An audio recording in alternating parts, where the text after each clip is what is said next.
for me. You have to take every single game once at a time. NIP have proven us wrong time and time again. They're here now with a revamped roster with Brolin that's already making a difference. So please, Kerrigan, he knows it. Just don't think about what's in, just what's in front of you right now. Just what's on the server. We have time to think about the rest. Yeah, and I want to take a little bit of the angle that NIP, they can go into this game, they can head into this match with no pressure. Everyone thinks FaZe is the favorites. They can play cool, calm, collected, they can take risks. Don't worry about it. This is the game of their life. Just enjoy it. And I think they have a chance to actually take it. I'll have a counter argument to that. I think we have to just jump into our time machine for a second to go back to Stockholm, where NIP, I thought, had a very lackluster performance on the stage. Right? I think that was a bit of a letdown for them. Of course, for Plopsky, for Hampus, for Rez, who had their home crowd in front of them, and they just kind of ghosted through that series against G2. I hope that it's going to fuel them. It's going to give them the experience not to replicate. I want them to be in the game. I want nerves to be on the server. And we're mentioning some of the newer members coming into NIP. We have to give some huge props to Brolin. Maniac, I know we were having a discussion, a little bit of a debate up here on the desk. Who is the more favoured player on the side of NIP? Is it Rez? Is it Brolin? Both have been showing up absolutely solid, but Brolin, we have to give him some credit. He has been looking on fire. The absolute wombo combo. Rez and Brolin for sure. He's been stellar at this event. He's currently the highest rated player for the side of NIP with 1.17 rating and a ridiculous 134 impact. But there is also another number that I want to put forth right now, which I think is massive. It's his T-side rating, 1.22. In today's meta, in today's age in Counter-Strike, where we know it is so CT-sided for plenty of reasons, having a man like Brolin who can actually have an impact, actually have that difference, opening rounds, multi-killing when people struggle to do that, that to me is a huge asset. Yeah, he is a tricky, smart, and very, very communicative guy and player. He is incredibly creative in how to find solutions in that chaotic moments, and that's what makes him so special as a Swedish player, that the fact that he can actually communicate in the chaos and make calls for Hampus when it's needed. It's kind of like a Stalin for heroic in a sense. And you described him to me, Devil Walk, as a big man, a big games man, yeah. Right? But we have to remember this is also his first playoffs, and it sounds so weird to say. It sounds strange. Brolin has been around for so long, but the matter of the fact is, hasn't really had a lot of success in the major cycles. He struggled big times in minors and qualifiers. This is his first playoffs. Should we just take it for granted that we're going to see the Brolin from the legend stage? I don't think that's a given. I don't think it's that obvious. And when you're talking about that T-side success in players that are really worth their weight in gold in today's current meta, we've also got to put Rain under the spotlight for this one as well. Currently the highest rated player on the side of FaZe Clan at the tournament, which might surprise you, but I feel like that shows really, really good signs of FaZe coming into this, because they are such a well-oiled machine in terms of that firepower across the board. I mean, the value for FaZe to have Rain in that form right now is incredible. It's strictly incredible. I put forward the idea that after the Katowice run with JKS, I'm sure Rain must have felt a little bit ambivalent towards his team. It's never an easy feeling to see your teammates win without you. Then they go to EPL, they win, but he has a bit of a silent performance. He's not exactly shining. But the man that we have on our screen here, he's been no joke. What better way to put a statement out there? Because if anyone is thinking of replacing him, that is the wrong decision. His numbers are crazy. Second best T-sided player that we have here. Best entry fragger in the entire legend stage. He's been delivering his best Counter-Strike. And what's so fantastic about him is he's so smart. He studies the game. If you look at how he plays Ancient, for example, he's incredible in that cave area. Like, caveman. Yeah, he is the caveman. Honestly, he is. He is the best player. He knows all the tricks that you can use from that position. And it's just... It's almost impossible to recreate what he's doing in those spots. Speaking of Ancient, do we see it coming here? Nuke is a FaZe pick. To me, it was between Nuke and Inferno. FaZe might be comfortable thinking that it would come as a third map. The overpass from NIP. Makes sense. There is not a lot of weaknesses in the pool for FaZe, I'm gonna be real, but maybe on overpass they don't have such an ironclad Both are CT comfortable with an Ancient. Oh, there you have it. There you have it. That's an Inferno at the end. Oh, that's true. That's true. That's the Inferno at the end that I think Kerrigan might have felt coming, might have seen coming. And it's such a strong map for FaZe as well. We're going to have to see who starts on what side. But for both Hampus and Kerrigan, it's a map where I feel like they have ample solutions on the T side. I'm always afraid for a team getting locked out on the offense, right, not finding the solution.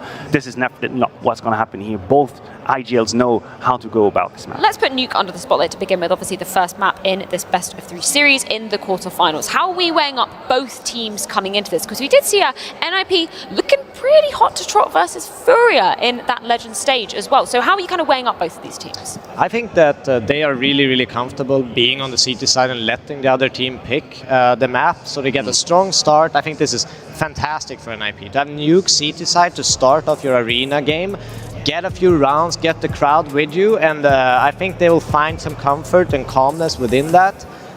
So it's just about managing a little bit of adrenaline. But I think also against Furia, they seem to have a perfect game plan. Like they knew Furia was going to pick it, and they just crushed them in that game. Look, there's a counter argument to that. I agree that if you have a good start on the CT side of Nuke, you might find yourself in a beautiful situation. Yep. You know, you got the sun on your face, you got max 1 weapons, you got everything. But what if you have a bad start and you're on the main stage and the communication is a little bit hectic? All calls aren't exactly perfect. Suddenly a rotation is a second late. Maybe you miss information. Maybe you have a pesky player going down the vent. You don't hear it. These are conditions that we have to keep in mind. We are on the main stage of a major. There are going to be mistakes. And I think that on Nuke, on the CT side specifically, that mistake can lead to an complete chaos. If you don't know what's happening, you can't win. That pressure is certainly on. Who are we looking at very quickly to be putting under the spotlight for FaZe coming into this one? You know what? I'll go for Brokey. I'll go for Brokey because I think just in general, this is an incredibly important moment for him and his development as a player. In 2021, he ended up being in the top 20, but a lot of people were a little bit criticizing of his performance, not exactly delivering enough. 2022, completely different player, picks up his first MVP at IEM Katowice, currently one of the best players in the world if you filter by top 20. But I almost feel like it doesn't matter if you don't show up in the playoff. What if you have a bad performance, you go out here in the quarterfinal? None of that matters. Well, I'm so excited to be getting the show on the road. Nuke as the first stop of this crucial quarterfinal for both FaZe and NIP. And I know Scrawny and Lauders are ready to be getting this show on the road. Yes, we are. Hello, Antwerp, and welcome to the championship stage! The first quarterfinal, the first pistol round of the Antwerp Major here in the playoffs, NIP and FaZe, and we duke it out on Nuke. Yes, absolutely. The bracket where anything is possible and hearts will be broken. A good veto here for NIP, but one where they're still not favored on each map. FaZe have the edge. We're kicking it off on Nuke. We know it's possible for the Swedes, but they have a lot to prove when it comes to the playoffs. Already Brokey looking for that door play.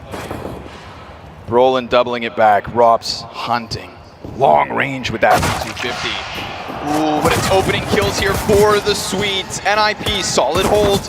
3 kills, in fact. This is perfect. Only Brokey left. He waits outside of that smoke, does a little bit of damage, just like Rez. Brolin dropped to 2 HP, but this is a strong CT start. Yeah, they started off the dominable CT side. The setup is perfect here from NIP, and as was just brought up on the desk, it was a hot game plan the last time they've come into Nuke, and with DGL behind them, you can see it. It's palpable. Their setups are solid overall. They catch on ramp. They don't fall for the squeaky play. And they knew that before FaZe even threw that little fake, that little bit of pressure with Brokey involved. So with this early pistol start, of course, we looked at the conversions. This is where people break when the pressure is too much. FaZe have invested fully. We aren't looking at guns because there was no rifles. So we'll see if NIP anticipate this. Little bank frag off that doorway. Brolin's blind. He's got players all around him. Rain's gonna get an entry. That's one into the A site. That's a potential plant. Got somebody crawling down the vents already. Brokey, that could be a potential wrap back around secret. Yeah, check that out. Brokey, he's already moving this one quick. Meanwhile, the retake starting to get ready. 2 players inside heaven, 2 players here inside of main, and that flank still getting closer. Can they pull this off? It's a matter of timing. Brokey comes around the side, does a bit of damage, but the Tech Nines go dry. And if it's not twists, then it's another here from NIP. A great game plan in this second round. Yeah, it was the right idea. That's why Kerrigan is a land caller we always talk about. He's not afraid to call a rush in a moment like that, and that is a spot where NIP could have anticipated they wouldn't force. So FaZe try to catch him off guard. And the best part of all is that they go for the long con immediately. Getting Brokey on that fat rotation, knowing NIP will take time in the post plant to try to get comfortable before they go for the retake. but it still doesn't work out. The Tech-9's not strong enough. The fact they didn't get a bomb plant off that first round means they don't have the rifles to lock it in. Credit to NIP for staying clutch. And they seal up the second, even though it looks dicey just for a moment. Millimeter off that first headshot. Brokey, even the player who peeked in front of his first victim, took a bit of damage, but he soaked up the damage and survived. Keeps it healthy, keeps it moving. We get some Deagles here sprinkled into this one. Brokey, Rain, Kerrigan, all picking them up around Rops' scout. Yeah, we've seen the Rops op and not so often the scout. Now, of course, on a round like this, you have no incentive to go too quickly. And we'll see if these Deagles will work the map effectively or not. Pappas opens, that's Rain taken down from the side of the silo.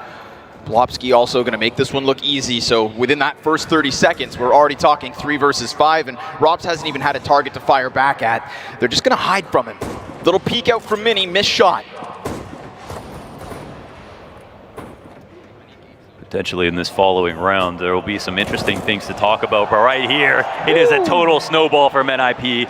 As they size up FaZe, they take them down 3-0 and 5 alive to get into the first rifle. Big round here for FaZe, establishing in playoffs, coming out of Legends. NIP are trending up, and FaZe are kind of treading water. They had an interesting Legend stage. They were still one of the fastest teams to get into playoffs, but there were moments where you wonder, are they capable right now of taking down a NaVi? You know, could they, since they lost at Ence even twice in that situation, could that happen again?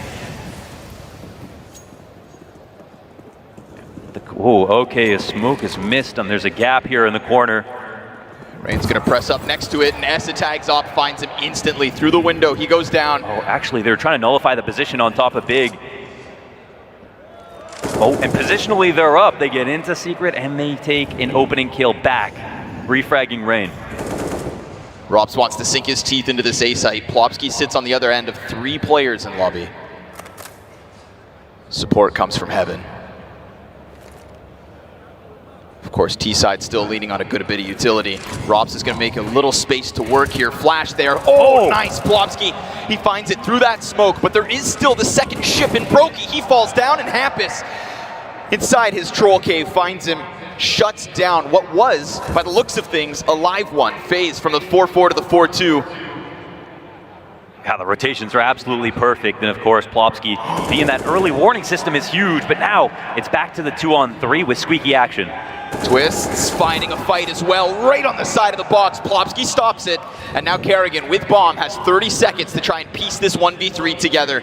The first gun round coming out of FaZe's T side, a 4v4 with it, despite Essatag getting that first pick, and now it's a clutch, or it's 4 straight from the Swedes. Yeah. They hear that movement, they're all gonna start working downstairs, and Kerrigan comes off of that bomb plant with enough time to get into cover. Up close, he loses to Rez though, and that's 3 to stabilize for NIP as they take their 4th round. That was the movement right there. If he had the space, of course, he had to take some kind of risk. Going to decon would be the obvious move. Getting over to control, he almost made it in time to land that frag. The round is still lost here, and that's the important part, right? Opening kill to NIP, then refrags from there on out, and Plopsky's the guy we have to talk about. In their biggest nuke match recently versus Furia, he was the guy with 122 ADR on that map on the Legend stage. But in playoffs at Stockholm, he had one of his worst performances when we got in front of the crowd. So can he repeat on nuke and survive the pressure?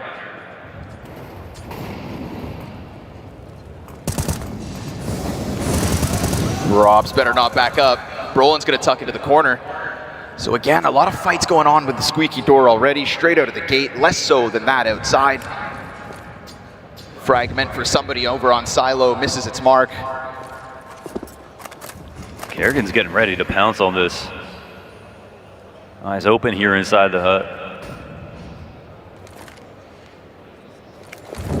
Ooh, look at that. 3 pieces of utility into the A site, looking for the hit. Plopsky, well, he finds him with back's turn. 2 kills. Twist though, he actually burns Brokey. Brolin looking to lock it in, and through that smoke, It's a shutdown. In fact, it's a shutout so far. Instantly, the 5-round streak, and when we have to talk about Plopsky again, this guy had the opportunity, of course, as a young and up-and-coming star, to get onto the roster and was quickly outshone. Everybody that joined the team thereafter ended up being a better player than he was straight up. Now he's playing with Brolin, a former teammate of his, reunited, and they have joined hands at some bomb sites working together, and that's provided a space for comfort for Propsky. And we've seen his performances slowly ramp up. He's been doing better and better. Upper side holds, of course, incredibly tenuous, hard positions to play, and he is holding his nerve wonderfully. He's got to feel good about that. He's delivering for his roster right now. First tack time from FaZe, going to talk over the plans, come back in with a half buy. It's still a game where options are completely open. We've seen one real rifle round, a lot of half buys, and some good attempts that almost nailed it, but in this situation, back to Tech 9s, we know NIP, they've looked okay in these spots, not broken their composure at all. That smoke misses its mark again. No, it didn't miss. It's there to top xantares if he goes up top on Big Garage, and that spot you hate. I hate it so much. And if you do it in playoffs, we've got a problem. Just like FaZe do right now, trying to crack through this. Ramp's been uncontested, and this is the round for it. Rez falls back a bit, flash into the eyes of the T side. He hears the footing, and xantares, he's got that bomb dropped already. Dives within hell. Fire behind him, tries the wall bang, and regardless of what else he hits, he's already stunned FaZe for the moment. They hold, they wait. Meanwhile, Rain, he's doing his own thing.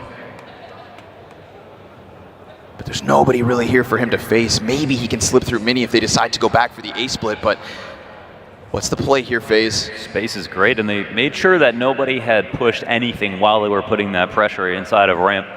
But it's how do they transpose into the site is the question. Rez waits. 3 players on the other end of this. They've still got utility, and he has support, so you'd think that this B site holds strong. Util indicates great flash for Rez. He falls back, and he just lost Brolin. There goes his support. It's 2 kills in for FaZe. A test for Rez, he's dead. And a man advantage made off of the Tech 9 pop from the bottom of that ramp. There were layers. And with that, you'd think FaZe plant. They've got it. And now the retake's on. Plopsky, stopped by Twist. Hands on an AK, and xantares tucks tail. The half buy from FaZe is how they start this T side. Yeah, they got close on a former half buy, and here they actually convert it, and this is a round where they keep a little bit of money in the pocket. Key round for NIP to win. Yes, they were up 5-0, but this was the layup. Off of the rifle, they knew that they had it in the bag. 10 grand here on xantares. NIP have done so well for themselves leading up to this point, and it looks like maybe xantares will be able to hold on to this.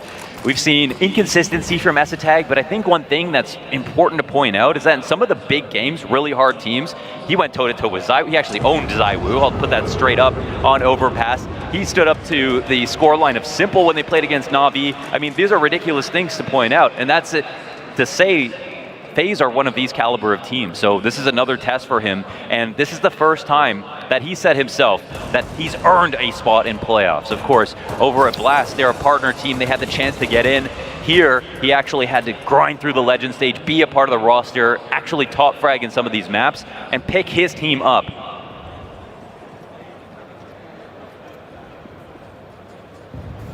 FaZe, we're getting close to stomp territory at that point. So, of course, you can always count on them to win a round with pistols. There's that T-side impact from Twists on the entries. Yeah, and that Brokey one-tap back sight. Oh, gross. Honing nades meant for the top of silos. Nobody home. Fair play, but Plopsky hasn't spent much time up there. They're hunting for it. We know the exchanges back and forth through Squeaky are critical for both sides, and a lot of free damage comes out of here, sometimes even a frag, and that can be a round-winning frag. Good to not be shy in that spot. Brolin feels like this pressure could be the vent drop. He's going to hang out within the ladder end. For now, we still wait. 50 seconds. Rain doing his own thing outside again. Yeah, they're making good pace on the round. I think it's quite unclear as to where this is going to end. And for but CT's dropped that bomb. We've got 20 seconds on that clock. Remember, where is Rain? He's trying to round from the heavens. Plopsky's still waiting, just buying that time, but he dies. And now what's left is that wrap around from the CTs. Yeah, they're playing it slow. There's a chance that they can get this bomb down. I wonder. I wonder. Oh, I wonder.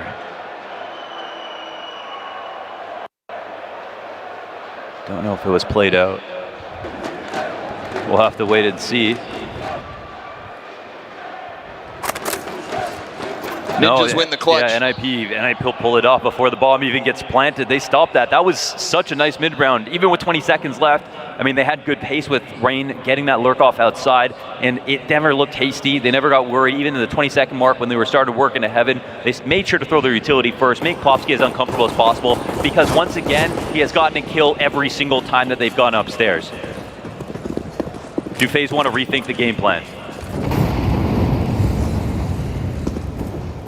Brokey able to get this entry with the AK last round. Looks for it again with the big green. He's met by smoke. So far, we've seen a little X factor from FaZe, but not much more than that. We can see the cogs turning. We can see the plans. Yeah. But I'm also looking at this scoreboard with xantares at 7-2, plopski 8-3, Hampus 9 frags. This is a fully fragging NIP, Absolutely. and that could be problematic for FaZe anyways. Rain looking to come outside again from a different angle. Ooh, almost. He's got a player down beneath him. He flashes himself. He's really making his move, and those were just a warning shot from Brolin. Oh man, the presence that he's made is drawing attention. I mean, they have to respect it. There's an opportunity here for them to take this space back, but they turn away. Hampus is hunting. Rain looking for a second. Won't be able to get that one, but at least he's created a distraction so that they can push into this A site. But plopski does not fall. Kerrigan's able to get him, but while the rest of them are smoked off on Mini, that should be footing. Kerrigan feels it into Mini. Fires down Hampus. Man advantage in the post plant. It's time to get out. That's a FaZe round locked up. They are in no position to retake this, and FaZe put up 2. Wow, that's another situation. Well, even if they lose this round, plopski once again upper hold, another kill, and that's a very stressed position. Rain is doing a fantastic job. I mean, if you want to talk about the kills, that's one thing, but his presence outside, staying alive for as long as he did, that had the rotations respecting him. I mean, it was to the point that FaZe had an open ramp completely, and were a little bit worried about that fact. They thought because of NIP's game plan, how smooth it's been going, maybe they're going to be ready for this adjustment, but that wasn't the case. We got some exit frags here from Rez as he stays alive too, and this will matter. FaZe have some money left over, and it does feel like that, yeah, the opulence is changing hands. NIP almost bottomed out. In fact, plopski, you gotta find money in the bank account to lend to him. I mean, he has been such an important part of the map on this CT side. If he gets stuck with an MP9 and they lose to an upper hit again because of it, that'll be an interesting state of affairs. Now FaZe, reading the money might be kind of difficult. We have no idea what they're going to expect. What they do know, though, is that 2 guns were saved on arguably, you know, at least the op being the most expensive and important piece. It hasn't come down to that, though. And one of these things with NIP is that, you know, because xantares is on the way up, he's doing better and better, and a huge reason why they get into playoffs. You know, he doesn't stand up to Brokey over time. There's no argument there. There's no question. But beyond that, with Brolin bringing in T-side impact, with Rez being consistent, even though he's had a moment or two of darkness, Hampus being right there beside him, they're like Ence, not necessarily relying solely on their opper to bring in big wins. Rain is going to continue to try and eat his jackknife. Damage lining up. He is almost, dead by Rez, who finds him from heaven. That is enormous to be able to get him out. He has been the guy to scare the clock for NIP. They know they've killed the lurker, the outside purveyor, and at this point, the map is theirs. It's in a situation like this where you've already lost your distraction, a piece of the puzzle's gone, you have to ask, where is Robs? Not even yet on the scoreboard. Ow. FaZe have some of the best 4v5 T conversions, and at this point in the round, there's still so much up in the air. They still have lobby to themselves. They're throwing some utility. Oh, but even then, Robs is still gonna die. 0 and 7 as Kerrigan comes back, 2 kills. And what's miraculous about this run so far is that Kerrigan has been highly rated, even in the kills department. But plopski on his perch, a 1 and done. Twist pushes past and Rez looks the wrong way. So finally, by the looks of it, a 4v5 perhaps. xantares and Brokey with twists in the mix. Ops on ops. Yeah, what a moment for Patrick that this would be in a 1-on-2 situation. We have no idea if he's going to continue with this attempt or not. FaZe, stay attentive. He's waiting. He finds his timing, he pushes past. Oh, Twist gets back into the cover. Brokey could come out here. Brokey should just clear this, and he will. A nice attempt from xantares. Patience opened up at least a bit of movement, got onto the bomb site, but ultimately shut down. Yeah, in the most natural spots and worked his way out and not scared, of course. These are the hallmarks of Brokey, always good rotations, very reliable and explosive, and they get shut out. I mean, this is another spot, I'm going to say it again, Plopsky gets another kill in the upper site even after 2 of his teammates are dead. So he is finding a way to have impact here through the midst of the chaos. It's another round where FaZe attempt and successfully end upper. 3 now as they close the gap between Venom and NIP, and they finally find a moment of respite as NIP do not have any money, and that will be clear as day to FaZe, who are playing this like an anti-eco, and Kerrigan is hunting them through the walls. He can sense them, he can feel you. Yeah. He can smell that fear as these pistols have to fight off the back foot. It's all those heat maps, now he's seeing it live. Twist awaits his target, and Nip await their mistake. Well, this is getting interesting. Yeah, we already saw what was like a well-drilled strategy. The reps were there, but the frags not so much. Oh, slide by from Kerrigan, as that's Brolin taken off the front face of this site. We still have someone nearby, but for now, he is just hidden in the bushes. Oh, but Kerrigan, he knows it. He said, peek, Kerrigan swing on me. Swings him down every step of the way, and now Rops is cracking through. It's just the anti-ecos, but it's 2 headshots, clean as can be. No, and there's a milestone, 5 alive. Yes. That's gonna bring the money up high. And in Counter-Strike, the economy is very fickle. One day, you're rich as hell. The next day, you can't buy a McChicken. And this is a position now that NIP are in. Suddenly, after just taking a glance at xantares' money and having $10,000 with an op in hand. But we are back to the buy after that save.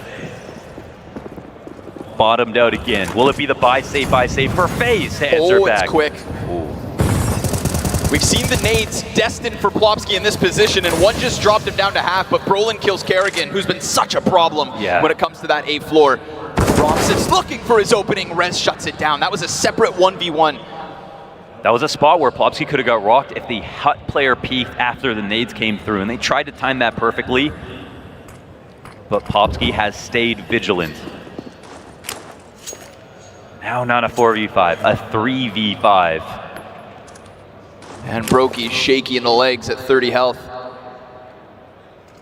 But think back to those rounds that Rain is able to draw so much attention, create those moments where the rest of his team can maybe pull the strings. It's going to be harder here, and especially with Hampus locked in. Great flash. Oh, that is clean team play from NIP. Yeah, that was a total timing flash right there. Hampus had an open line. He could have swung out, and it would have been pretty reasonable. And this kill alone, right? Killing Rain, this T-side animal, out of the round at this point means there is no chance. And FaZe are a team that have so much tenacity that even in a spot like that, if they were closer to a bomb plant, if they were 3 in squeaky, they would be trying to work out and go for this. So this is an enormous win for NIP after losing those 4 rounds. And again, not even relying on an op here. We've seen it on xantares, but it hasn't actually been necessary so far.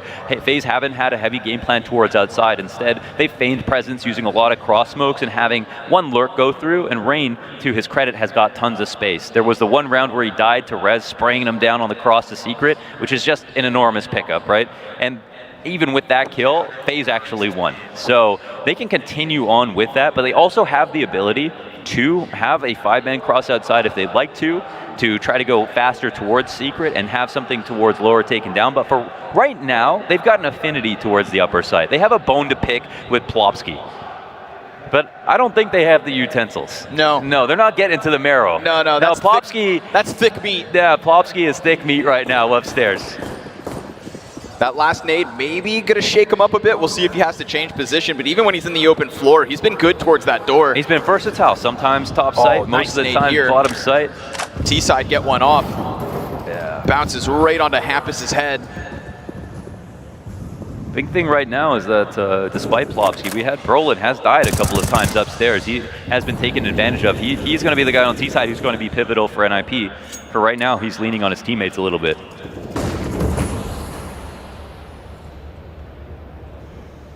This is an IGL's dream, you know, this many rounds into the first half, so many different plays have come your way. You get a successful read off, you're going to be telling your mom about it. Rain working forward with no nades here. He's going to try to chase around into the mini. Here comes the hit. He lines up two, but only takes the first. Brolin's down next. Rain clean as can be as he gets in through mini.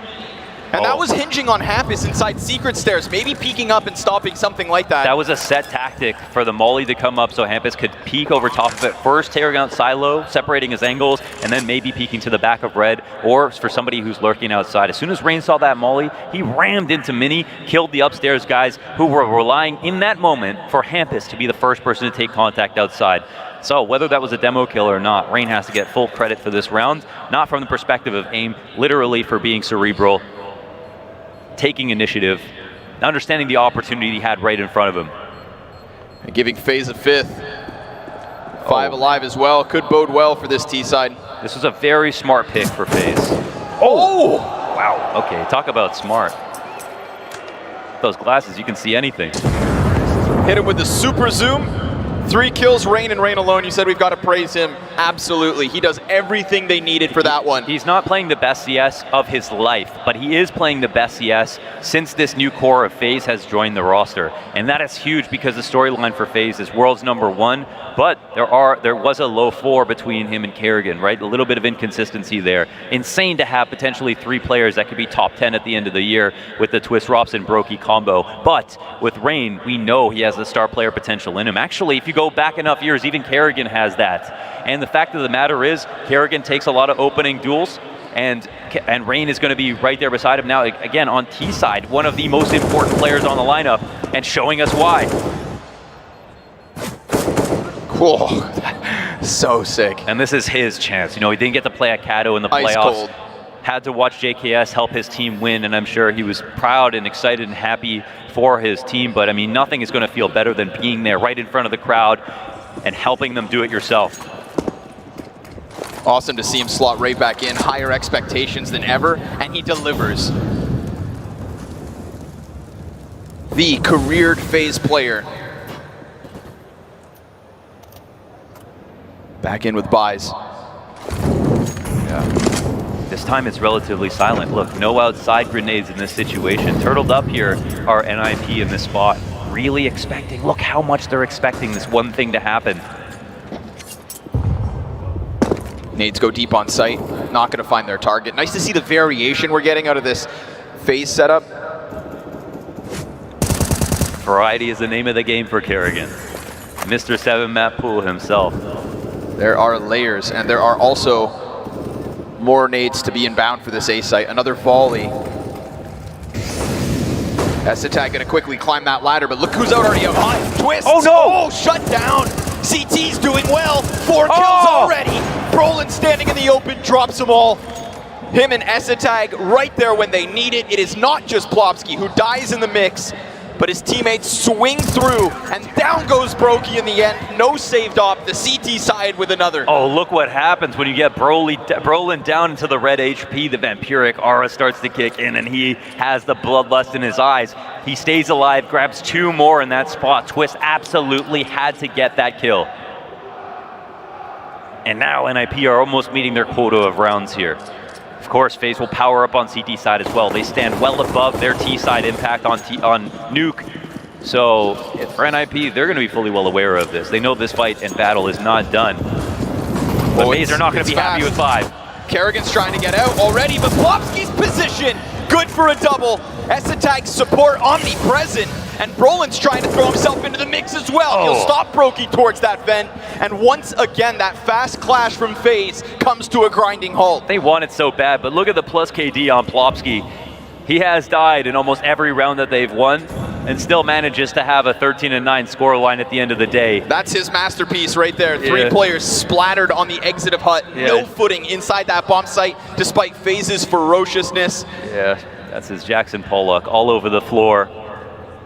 And Mohan, I'm going to bring it back up, man. Yeah. Where is Robs? Those 2 kills that he have, yeah, that's versus the anti-eco when he killed the ramp push. When we talked about the Legend stage, we saw a map and a series versus the Flames where Robs, for some reason, looked relatively absent.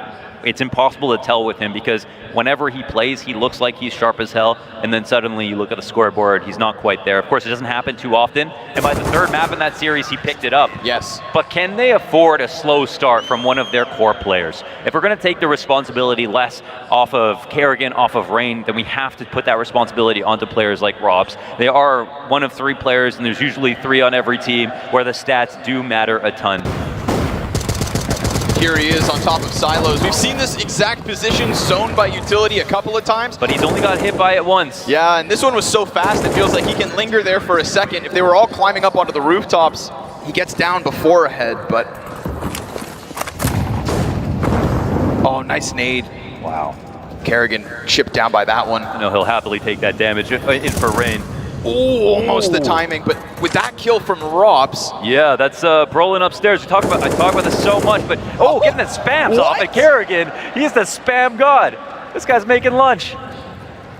Rez trying to find that back, but now I feel like Kerrigan, he can just sink into this position. He's done what he has to.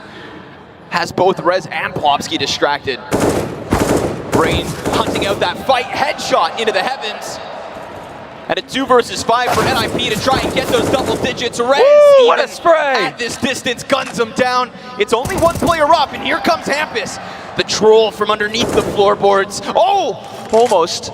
That's a spot. Robs gets down. But Robs knows the rotation just as well as Hampus does. It's a very honest duel, and Robs goes down again. They're taking this back every step of the way, and Twist is just working with this pistol. Fight, but good night! And he's got Hampus locked into the downstairs, but how's he going to read the rotation? It's been calm to him. He picks up a better gun. And now it's a bit of a waiting game because Hampus could go anywhere. In between the vents, of course, that's between 2 sites. Twist has options, and so does Hampus. Twist's cold-bloodedness versus Hampus's nerves of steel.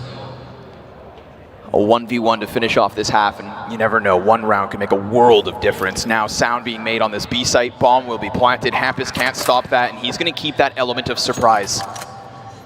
Twist with the flash. Smoke kit flash on Hampus. That's great for a defuse if things get weird. Whoa. Twist doesn't know, so he's going to play this one proactive. He starts to round the corners, and he's going to close it with a kill and a clutch. FaZe to 6 on this T side. Yeah, maybe his most vulnerable spot right there, but absolutely composed. Really well done from Twist in those final moments. A Deagle kill in the 1v2 to kick things off. X Factor carries at least FaZe into the 6th round position. This could have very easily been an 11-4 based on the quality of rounds we saw from NIP. Super solid stuff. They lost to a force buy, they lose to another at the end. But ultimately, they have so much to be proud of. Almost everything else went really well. And again, it's not every day that we're talking about Plopsky, and I love to be able to do it. And now we're looking at back-to-back insanely high nuke performances. This is going to be a guy to watch when we talk about upper holds. But as we switch sides, 3-round game, into the pistol, FaZe have a CT side they know is good. Robs has a chance to recover his scoreline, playing one of his best spots over at ramp. We'll see if he'll make it happen. He couldn't get that efficacy inside of Squeaky as a lurker.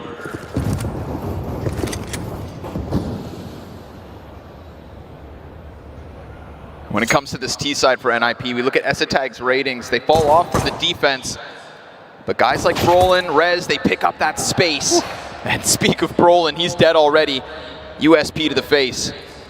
One thing about FaZe, it doesn't matter the scoreline. One of the best parts about the team right now, losing or winning, is they always play like they are winning. We're gonna see that go, but that won't be enough to guarantee you the map. But check this out. It's a bait. Twists, he waits, he taps into the back of the first, and he's only going to get that one. Esatag's able to turn back around from the bottom of that ramp and help out Plopsky before he becomes another victim. 3 versus 3, but a health advantage for the T side, undeniably. Yeah, I mean, this is NIP with a canvas a little bit, right? They've got the CT scrambling to look back for space. NIP will know that in this spot. And look at Hampus go. He's looking for his opening. Shots whiz by him. He drops down. And does he tell his teammates to come or go? Kerrigan catches the headshot. He's looking for another in the open. He's stunned on him. But Esatag stopped by Brokey. Put on a show. Clan, a critical second pistol. Yeah, we got the maestro, Kerrigan, putting together 3 fat frags in the pistol, 1 in Squeaky on a real honest 50-50 engagement, 2 up towards Habit. He actually took out Hampus trying to rotate into the site, and he hung the rope for his teammates, said, hey, come on over, get up this ladder. I've created the space we need, but he was wrong. He loses to the other IGL. And a third tack timeout has already been called for NIP. And on one hand, you want to credit a team that uses them, right? You should be liberal with these tack pauses. But there is a world where they run out and need them.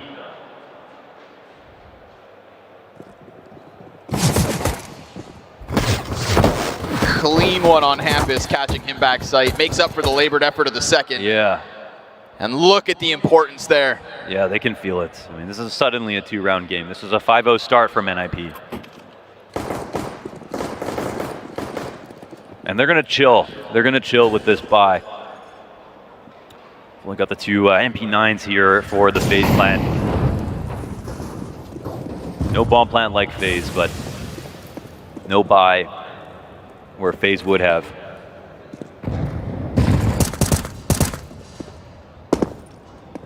And one of the nice things that I like to see about this first half performance from Plopsky, we have to remember, he's been at this stage of a major before, but fell empty-handed in Stockholm. Yes. Marked improvement in the first showing. I talked to Hampus right after that major. He said, we choked. He said, I choked, we choked. And it takes a big man to admit that. And of course, Hampus, it's easier for him because coming out of the Legends at Stockholm, he was the clutch player to bring them over the line. A leader of the team in terms of frags and calling. As NIP try to work space outside. Yeah. Grouped up real close. Support systems here though, Kerrigan. Oh, they've unleashed him. Making money from the tail end of that attack. They take a little too much time for Kerrigan's liking. Yeah. And he just prints it. And this game starts to turn up a couple of degrees, right? Now, no longer do FaZe feel like they're playing worse. No longer do FaZe feel like they're not having the start they're looking for. No longer do FaZe remember the fact that they got to take Cloud9 down on Nuke in the Legend stage and get to this point, knowing that that was an easy map to take. What's actually interesting is in all of their last series, I mean, almost 7 or 8 maps, no team has gotten over double digits except a single one. So NIP are almost at that point. FaZe have had absolutely immaculate nuke performances. Well, that's under question as the pressure is on and applied even further to Hampus. He's lucky to be alive. He'll walk back, leaves a player tucked in. And we've already got Robs downstairs. He has 1 kill in all of the gun rounds of this game. Kerrigan tries to chase, but not too far, just so that Brolin has to stay empty-handed. You press tab right now, you might think, let's take the action to Robs a little bit. Let's see how if he's any more comfortable switching over to the CT side. It's the old blood right now that's biggest for FaZe. Rain and Kerrigan, 30 kills between them. Got a real classic lurk here for NIP. The map overall is very quiet. Rez throwing some nades for himself in this position. And the CTs are ready to catch anyone walking into mini or past. Ooh, Rez looking to get away, but he actually gets taken down. Woo. Rain finds it outside. Brokey holds ramp and then escapes. Instantly gone. Kerrigan decides to activate. Kerrigan wants to activate. Can he catch them? Backs turned again? Yes, because Hampus was so incredibly low. S-Attack turns it upside down towards ramp with that 1 kill. But he's got an entire CT side to quell. Okay. And so with that, we have FaZe tying this game at 9. Yeah, they continue to be ice cold here on CT side. And again, for FaZe, the reason that they picked this map is just that they have had nothing but success on it. Completely undefeated on Nuke at this very moment. We're talking 6 wins in a row. And the only team to get over 10 rounds on Nuke versus them is Ence. Half buy-in from the Ninjas in pajamas. Rain at the helm of the hold. Another ridiculous stat to pile onto that. FaZe 70% win percentage on CT side of Nuke. A walk through smoke just won't cut it. Not today, Hampus. But Hampus isn't the only one who's sniffing out routes outside. And Rez will manage to skate by that initial one. Look at this, Rain back turn. He gets past the garage door. Rez is gonna follow. Oh, executed. Yeah, that's one in the bag. He'll continue his journey.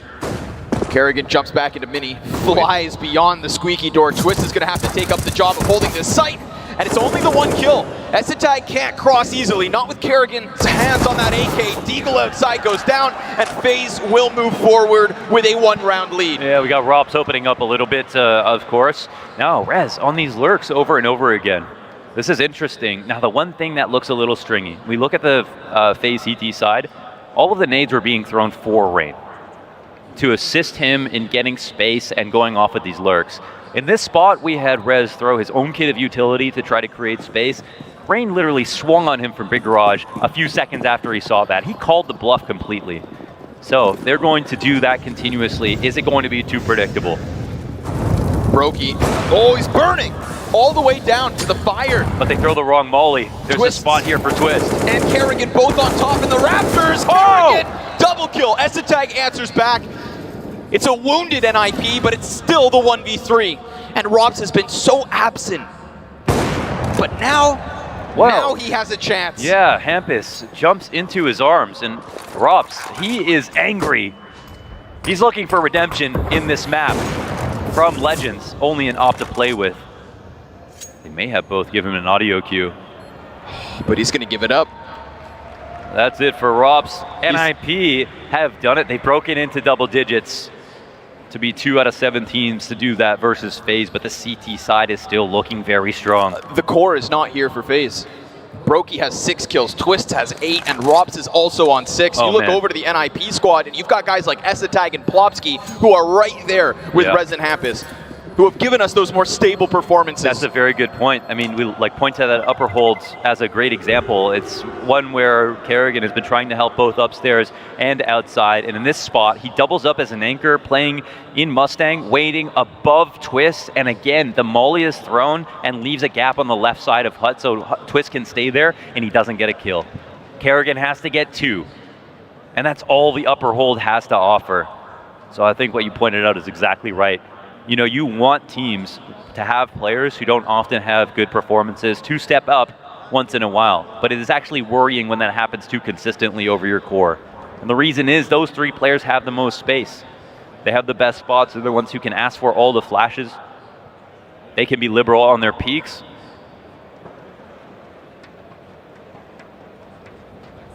FaZe are fighting for their playoff life, and this bracket is absolutely brutal when we look at quarters. You know, FaZe, they're expected to be the challenger to NaVi in the finals. If you had to predict the bracket right now, that's what the majority would say. Yeah. Sometimes you their first test in the Ninjas, a very green group of Ninjas at that. You have to strike that balance between seeing the trophy in your hands but not thinking too far into the future, because at the same time, if they ever get to NaVi, it'll be a few series from now. It'll be a tough road, and they know that they have to be warm right away. NIP again trending up like crazy. And sort of out of nowhere. Absolutely. I think they made that move to get Pearl, and it was T-side that was their biggest issue. That was the point that had to keep being brought up. You know, and then the fact that they had to fill the shoes of Device, and as a tag again in their big games has done enough. But with DJL, with Brolin coming in with a 1.20 rating on T-side, they have solved these problems directly. What? Oh, we didn't see that. Rain. Yeah, and that maybe we get a 2v2. But for now, 10 to 10. And 10 to go here in regulation. If we're lucky. Antwerp, are you still there? Yeah, they are. Just double checking. Yeah, the crowd is light today, but they are loud. We got lots of CS to give you, and Twists is going to give it right back to NIP. 2 kills made easily through the hut. Brokey's coming alive, and we just put these players under question. Okay. So they put the Ninjas under pressure, and they answer on this CT side. Wow, was that your energy? That's what did it. FaZe immediately put up the hold, and we get the set play right from NIP through the lobby into upstairs, and they're ready for it. These long drawn-out rounds have worked out all right. Rez getting left last alive in a couple of these spots, and very interestingly, again, being the lurker on this team is quite interesting. Make sure this one-op doesn't get recovered. This would be in the hands of Robs. He would happily take this into the next round. Might not buy for himself otherwise, but they finally hold. Out of bounds. Yeah, out of bounds. Is there a world where... oh, there always is. It's Counter-Strike. Yeah, it is Rez, you know, 3 in the name. Right? There's always a chance. Let's see, and look at his first victim turn sideways as he works out into Mini, and Rain doesn't have a way to fall back, so he has to absolutely win his duel, but like you pointed out, Rain has been winning his duels. Karrigan have been winning their duels, and at the very least, they are buying time for their teammates to get back into it, to slowly wake up. But at some point, they've got to. That coffee's got to kick in, and it hasn't yet.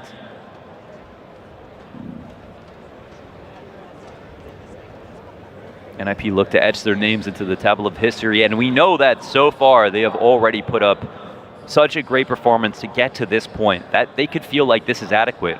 But with the amount of momentum that they have right now, just getting into quarters, I mean, if they know that if they win this series, they might see themselves in grand finals, taking out one of the favorites here at Antwerp right away. You beat FaZe in your opener, and it feels like you can run all the way, no doubt. And it is true. It is true. But for now, they trail, and will also have to come in with a lesser buy. Mac-10 here in the hands of Plopsky, Tech-9 for Brolin. We've got an edge for FaZe in both round count and economy.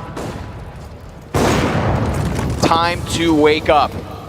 Brokey gonna take down half of Hampus outside. Brolin pressed close, almost able to punish, but now Rops is looking a little lively. Yeah. At the very least, that's the pistol taken down. You still have those 3 rifles in the hands of NIP, which means the threat is very much real. Yeah, you might feel a little insecure in this spot, crossing outside, knowing that your 1 ramp holder has died, because that means Robs could have taken over lobby, but they'll continue forward with the plan. And Twist gets the headshot in an instant. A second melted off of the side of Mini. Robs comes back from hell.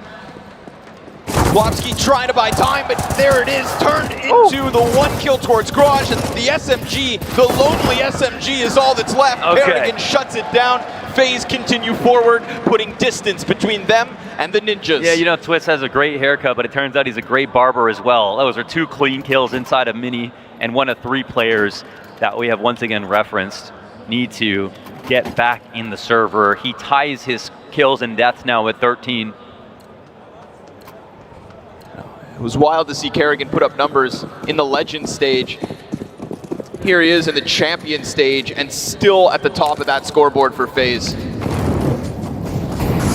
The Ninjas limp into this one with even less weaponry than the round just 1 ago. Oh, the Molly tactic is perfect. They have to waste, man, the expenditure of resources in a spot like this is going to be too great here for NIP. They have the ability to go for the cross light if they want to. Some feet will be spotted, and you know Rain loves them. Here comes Robs, right into the action. Melts any little amount of hope that the Ninjas could have possibly had in that one. They thought maybe a tactic, maybe an opening, maybe a crack of the whip, but no sir. No, if we look at FaZe as the team to watch on this map, then they have shown us that using smokes outside is one thing, but committing players to outside is another. And they exposed a flaw in that setup. And again, it was so much demand on the amount of resource expenditure from NIP. They could re-smoke that, but that's the only smoke they could use for the plant later on. You've got to use majority smokes outside just to feign presence, just to let people know you might cross, but there's always still the opportunity for someone to come up secret. There's always the opportunity for a flash retake in that position. And FaZe has smartly both been using those smokes, but not relying on them. 3 rounds the lead, and NIP still hunt their 2nd bomb plant of this half. Ooh. 1 round win, 1 bomb plant, that is it. Yeah, it's been a very classy CT side here from the FaZe Clan. Frag grenade finds its mark ever so slightly. Hampus looking to chew through something outside, and now that gap won't be punished. He's good, he crosses, he's gone. Oh, we've got happy CTs right now. I mean, there's little turtle wax on these rotations. They are shining at the moments, and they've got Mini covered. They have their lower rotation. We heard that vent drop, or that window break from the T side as well. It's close. Oh, and this time it's Brolin. Well, this is it. Actually, that, you know, alleviates a ton of stress here for NIP. I mean, they might not recognize the opportunity. And this Rain versus Rez situation is interesting because now it's a little bit reinforced. So passive. So passive. He just leans back. Always throwing nades for himself again. Could easily be the victim of a flash for himself. Oh, blinded by a teammate. Oh, it's even still. He's going into Mini with his back turned.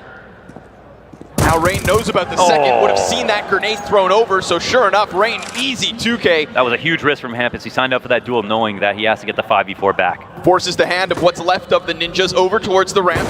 Flash versus Brokey, peels him off that initial angle, and now it's all about the challenge. He hits Plopsky down to 2 HP, and Robs is already downstairs, swinging it off of his own. He drops xantares, hits the second, and now it's Plopsky on the other end of that rafter, just waiting for some kind of a face with such little health left and such little time. He at the very least brings Robs with him, but there's Twists to avenge his fallen comrade and to give FaZe Clan 14. Yeah, okay, Robs is a bit of a rock. He still has that op in him, and he puts together 2. Single bomb plant and a single round 1 here in the second half, and FaZe continue to repeat history with their immaculate CT sides. This is so familiar to when NaVi had their streak, they would do the same thing. Struggle on T side a little bit and then always clean up. Give you that grain of hope just to break your dreams on the other end. But unlike with NaVi, FaZe are not relying on a simple.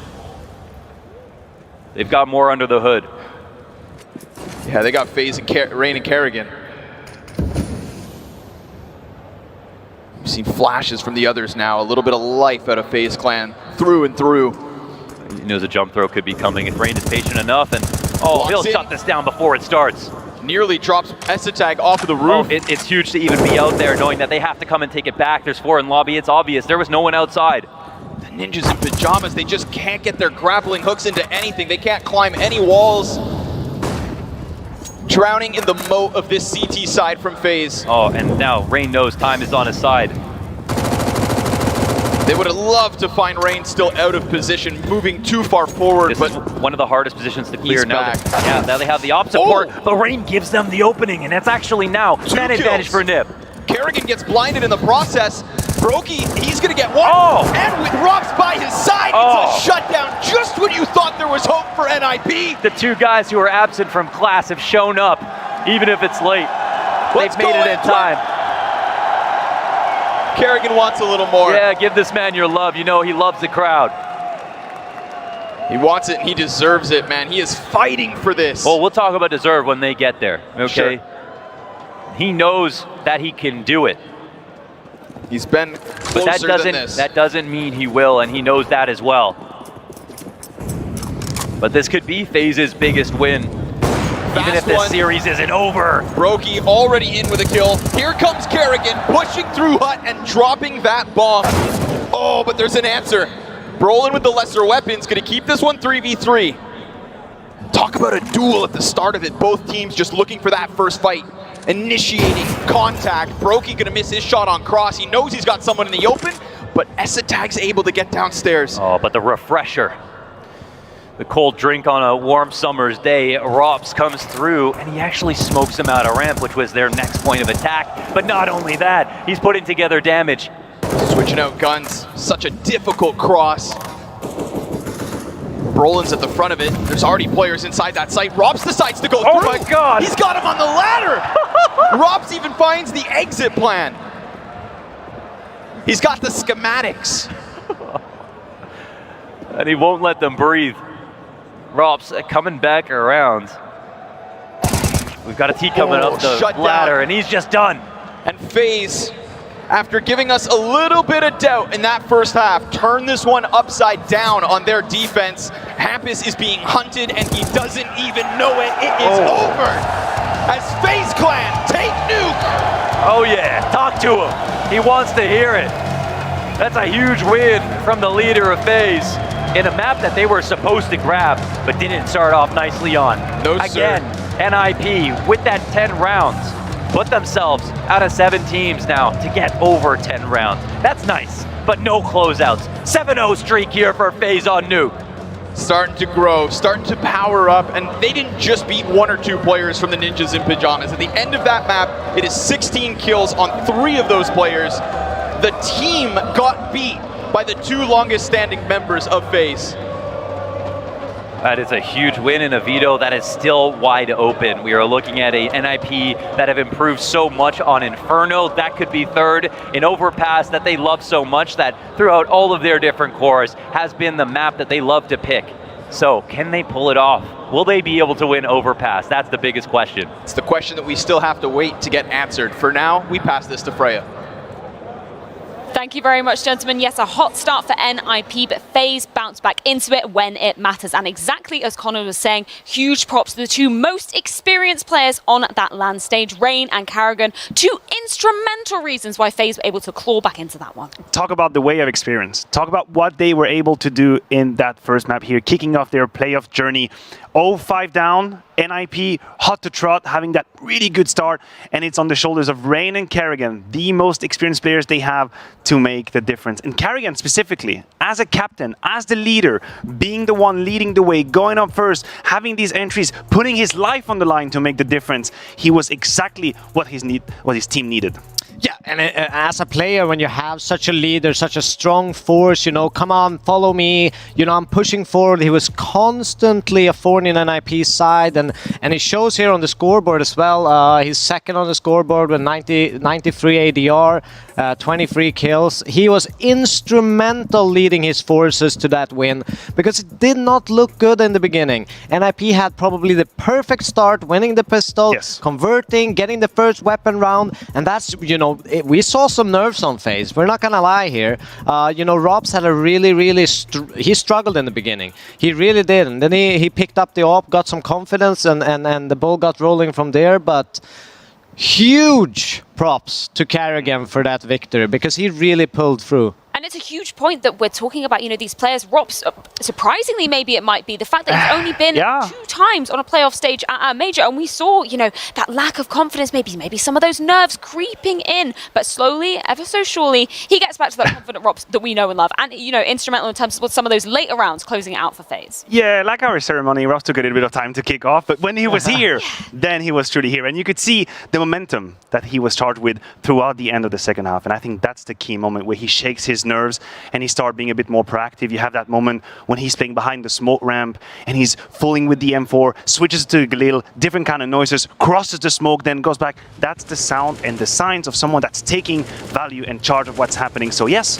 definitely nerves from Robs. Robs from Brokey as well. 2 of the rookies we have to talk about at the playoff stage, but Karrigan and Rain, they carried them on their shoulders to that first map win. Yeah, an absolute huge veteran, or 2 huge veterans coming up on that stage as well. And it's lovely that we get to talk about Karrigan leading by example and actually get to see that playing out on the stage. That's why we give him so much props as an in-game leader, not only coming in with the strategies, with the mind games, but he is not afraid, as you were saying, Maniac, to get down and dirty when his team needs to.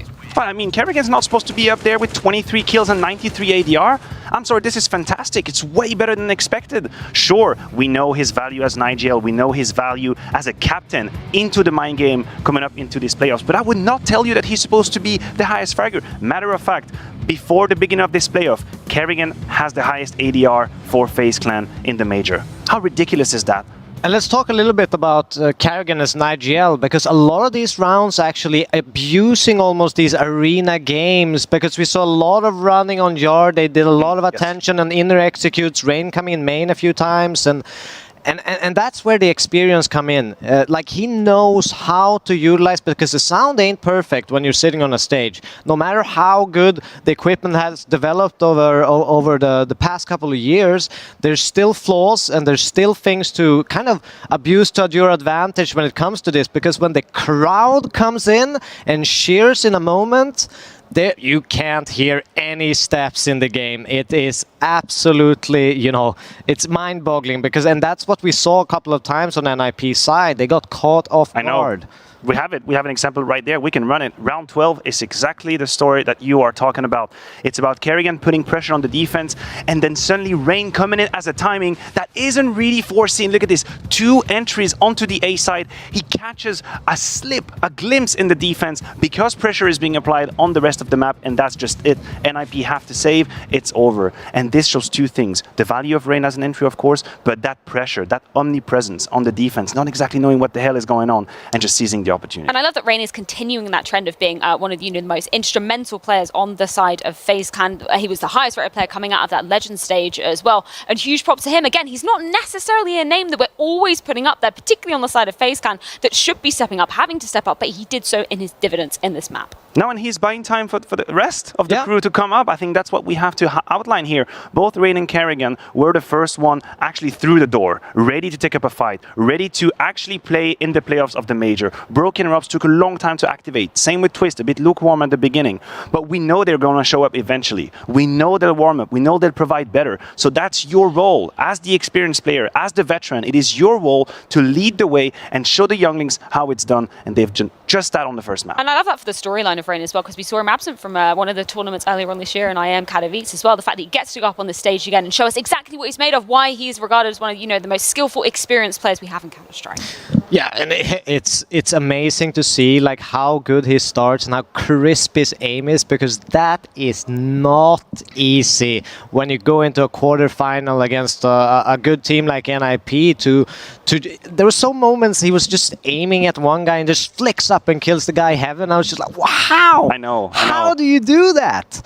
In this moment, in this pressure, it's incredible to watch. I do want to give some credit for the beginning of this for NIP as well, because they looked really, really strong. We were, of course, they were wanting to shake off kind of some of the ghosts of Stockholm, I'll call it, because we did see them having quite a trouncing by the side of G2. But the fact that they couldn't continue that into the later stages of the game, that is a little bit heartbreaking for me to watch. And to be fair, I think it hurts even more. It hurts even more because you look at the scoreline and you might have this false idea that, oh, you know what, actually that was a really back and forth game, 6-10, they fought for it. No, actually not. They had a 5-0 lead where everything was looking sunny and beautiful, and then after that it's just a draw. It's literally 5 rounds over the course of the rest of the game that NIP pick up. It hurts massively. They felt powerless. They were at the mercy of FaZe, and they have to react on the second map. Well, they will have to react indeed, and a chance for them to rebound on their own map pick. It's going to be Overpass coming into the mix. It's the second map of this best of 3 quarterfinal. You don't want to miss it. We'll be back after this break.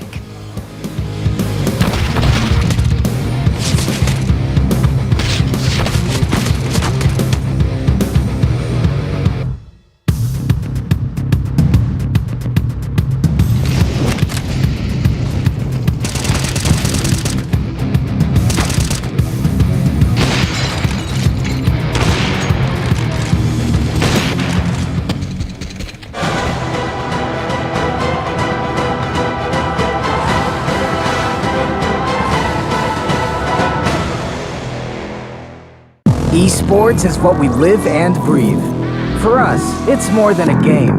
It's a reality, where a group of letters can mean everything. Where Mirage is a place for bombs, battles, and glory, not an illusion. Where the true heroes are those in front of the screen. GG Bet. This is real.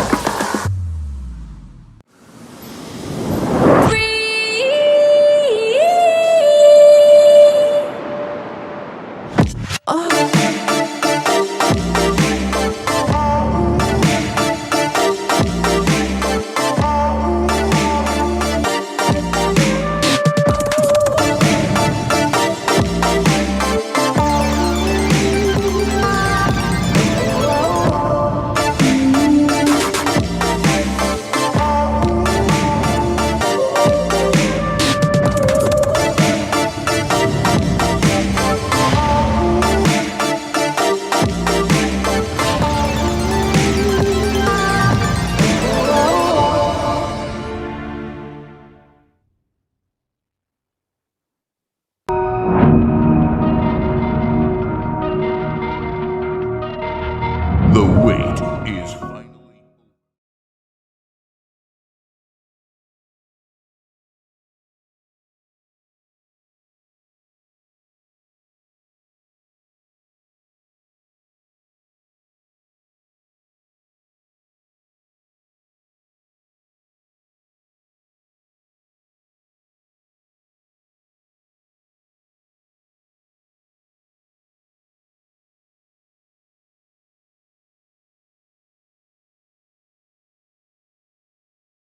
How are we weighing up these two teams to get a bit of a temperature check coming into Overpass as the second ground in this quarterfinal? I think there's a lot of pressure on NIP right now on Overpass. They'll be starting on the T side, and unfortunately, this is where they've struggled massively on Nuke. So we need to see differences, we need to see reactions. I think we have to start a conversation with Brolan. Obviously, he is one of the most talked about player in the side of NIP, the highest rated player coming into this playoff. He was the best T-sided player they had, and he was nowhere to be found on Nuke. First playoff for him. Do you expect a reaction? Should we expect better from Brolan on that second map? I think so. I think it's a map he's very, very comfortable in, kind of lurking around, finding those options. But it's going to be hard to handle. We'll see how he actually handles that pressure, because FaZe were ruthless. They did not give any player any time to breathe or kind of get into the game, get any groove.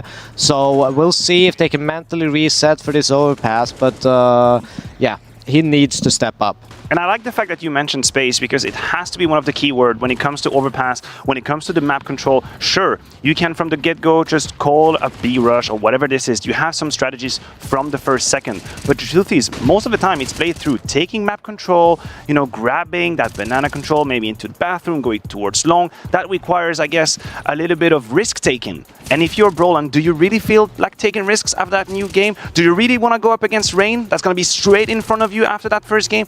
I truly believe that there is a mental hurdle that they have to go above right now if they want to make it competitive on Overpass. So with FaZe starting on the CT side of things coming into Overpass, who are you particularly putting your eye on, Machu? It's too easy. It's really too easy. I have to go for Rain. I mean, I would have had it even without that performance on Nuke, but for now, the choice is extremely, extremely obvious.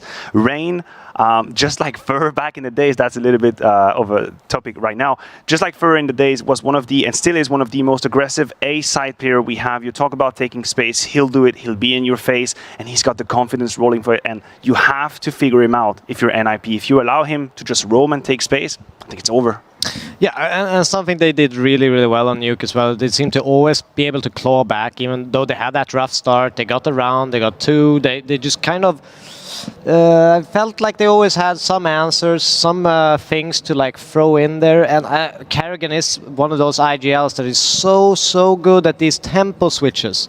And he knows how to abuse it. He knows when people are thinking and they're caught in their brain to kind of, you know, anti something they have in their playbook, and then he just switches it up and brings like a completely chaos round into it, and they pick up a lot of those rounds as well, and that's something that is just based on the timing of the call. It's not necessarily the call itself being super good or very detailed. It's more of a surprise move, you know, and he's really good. I think one of the best in the world at just that. Yeah, and I'm really excited to see FaZe taking on this ground as well, because we've only seen them once thus far at the Major. It was against Eternal Fire. It was a bit of a stomp from the side of FaZe. Brokey was the man of the hour to kind of really be stepping up into things, which is interesting when we're looking back at that first map of Nuke, because maybe we were looking at him and go, is he potentially feeling some of those nerves of being on the big stage? I mean, the least we can say is that he hasn't delivered what he is supposed to, but also it's a win. It is a W, so if you will, it's a get-out-of-jail-free card, right? You didn't really play at your best on the first map, but you had colleagues, you had that support group around you that carried you through the finish line. Now we are on Overpass. I don't think he can allow that kind of performance. I think his role is way too instrumental with the AWP. But as we talk about AWP, do we expect the same kind of crazy performance from Essetag? Because Overpass was the ground where Essetag put Maui Snake in his pocket and where he destroyed Vitality, right? So do we expect that kind of performance? That's a moment for Essetag. He has historically been really good on Overpass with the ops, so I actually expect him to actually show that quality again. We saw him on against Vitality completely demolishing them. But something for me that's important to bring up is that I actually know like the NIP coach very well, and he is one of the best brains of Overpass that I've ever talked to, and that's something that's going to be instrumental coming into this prep for this map, because they knew they were going to get it, and I think you know, yeah, it's just going to be instrumental because he's so smart. Starting on a T side. If we keep on with the S attack train, it has to be a prism through which we look at it. CT side, coming into the playoff, 1.25 rating. He was surprising everyone. He was doing a massive job with the AWP, where we thought he would falter. But on the T side, lowest rated player for NIP, 0.25 0.84. And that is kind of the Amanek syndrome, if we will, in the sense that you have a hybrid that goes full into an AWP. On the CT side, just fine. If you're clever, if you can figure out positions, rotations, and when to cut back, you're going to have a couple of kills. That's beautiful. But on the T side, this is where usually you struggle to create something out of nothing, to create an opportunity, to get these entries, because you need a little bit of intuition to do it. And that is something that usually hybrid don't provide. And it could be why we see Fnatic struggling so much on the T side. And it's definitely something that I question whether he is going to be able to replicate that same form versus Vitality, because let's just put it bluntly, it was a completely different type of opponent when NIP were coming into this. We've already seen FaZe fully fired up after winning their map pick of Nuke. In that matchup, I don't know, Vitality just looked uninspiring, I think was the word we used to describe their overpass. So, you know, I think it's just a completely different context that he's coming in with it too. And I do just want to point out, Hampus was talking about Fnatic in a recent interview, and he was saying, you know, the communication is something that he's really had to adapt from, coming from a completely different role into this orc role. We were talking about him, you know, being incredibly selfless as a player, taking on this role that the team really needs to be filling right now with the absence of Device. And I think this is going to be a huge test for him if he is going to even try to replicate even remotely close to what we saw against Vitality. For NIP as a whole, it's a gargantuous task that they have in front of them. There's no other way to put it. They kind of ghosted through the first map after that 5-0 lead. They have the ghost again of that Stockholm, you know, major playoff where they didn't show what they wanted to. And I'm sure they all came here with the intention, the firm intention of doing something different. But the problem is you go up against FaZe who live and breathe through the stage. Men like Kerrigan, men like Rain as well, big time players showing up when they have to. They've just done it on Nuke. So the task is gigantic for them to react. And I also want to mention, I know we spoke about Rops not showing up on the server, but I'm not sure that's a negative, because if you're going to beat FaZe and Rops actually shows up on the server, you're going to have an incredibly hard task in front of you. Like, he should be, you know, I see him as a superstar. He's so methodical. You know, he's that kind of player you would love to have as a coach, just because he always makes the right move. He clears everything in with 110% intention, and you know, he rarely makes mistakes. I think he just lost a few duels. He got a little bit nerved in the beginning. He was nervous, yes. Yeah, he picked up the op, he got a few frags, so I think he's back into it. I think he's comfortable now. He got the man like Kerrigan to help him out, basically. I love that. We're talking about comfort. Kerrigan is his most comfortable when he's up in front of a stage. He feeds off it. In front of a crowd. Yeah. I absolutely love it. He feeds off it. I mean, individuals ask people, there's two ways. It's fight or flight, right? When you're in front of a danger, when you're in front of pressure, you either disappear or, like this man right here, you feed off the energy, you play off the crowd. He was always famous to be able to do that. And I think when you face this man, when you face FaZe Clan on the stage, it's in the back of your mind. It's here, it's grinding your gears. You know that they will just feed off of it. Any round you give them, any clutch you give them, suddenly everyone's be shouting. Back in the days, he even had this little tool like Kerrigan was, it was horrible to play against. Yeah. But he always knew how to rile them up and have the crowd with him. He's a fan favorite. Yeah, no matter how many fans you might have in the crowd, Kerrigan has literally everybody else in his back pocket as well. It's absolutely phenomenal. I do want to bring one more name into the mix for the side of NIP. It was somebody that you have been, you know, really impressed by. Rez, the fact that we've got to see his form really improving for so many years. We wanted to see the Rez of 2017, 2018 really coming into fruition.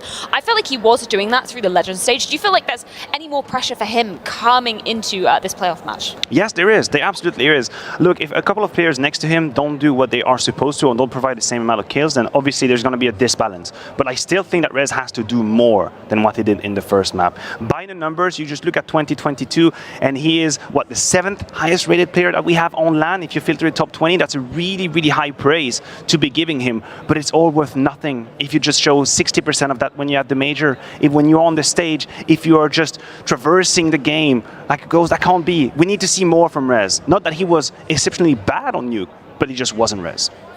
I just want to say, like, NIP, they just have to forget that map. Yes, they had a lead, had a chance, but that's good enough. Take that in with you. We had a chance to actually win Nuke. Positive feelings, positive energy, and just bring that around the team. Know that now it's our map pick, it's our choice. We know how to play this, we know the protocols. We are well drilled enough to close this out. So I think they just have to bring all this positive energy. Don't think about the negatives that you had the lead. You had a chance. That's it. And that's something that Hampus was, again, praising DGL for coming into this. He was saying, you know, it's not just tactically wise, that he's really, really solid. He's a really good people person as well. And maybe, Devil, do you want to give us a few ideas of what exactly you're expecting from him on the T side of things? Because we know he's not afraid to get those tactical pauses in quite early on for NIP. Yeah, it doesn't really matter what side they start on. He uses 2 free pauses usually on that first half. And I think that is to calm them down, make sure they're in the game, don't get over-focused so they can't take communication in.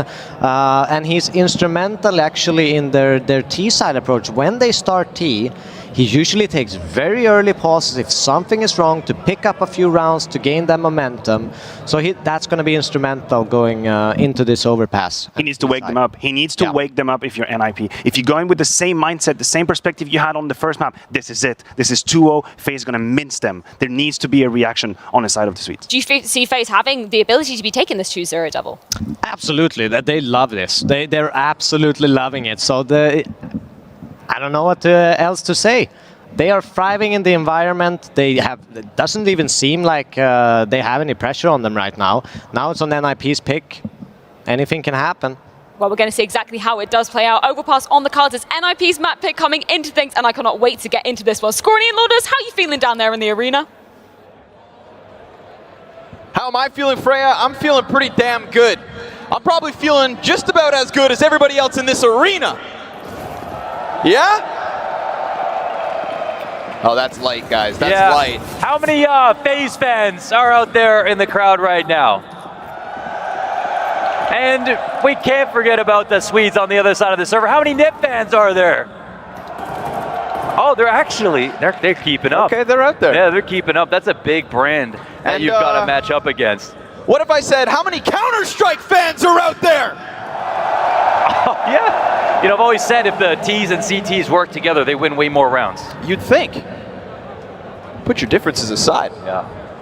Yeah, we do have teamwork here, and it was teamwork that got FaZe through that nuke. It was the unlikely players reaching the top to maintain the streak, but a little absence from some of the mainstays to make it close. And NIP with a strong first half on a map they should have never won has made this veto very scary. They know they could have lost nuke and still win this series. Yeah. It's not like some others. In this situation, NIP look forward to overpass. This is the map that is conducive to NIP, their identity, everything about this team. We look at Brolin and now Rez playing on this roster. The most interesting part is that we've seen Rez migrate from the A site over to the B site, and they have Brolin now picking up bathrooms. That's NIP showing us they're giving him space to work, and Rez showing comfort on that other half of the map. That reinforces both halves and has improved their CT side. And then we have DJL and Brolin again when we talk about the T side, has made a map that they are already picking, ready to play against anybody, even more well fortified, even more scary.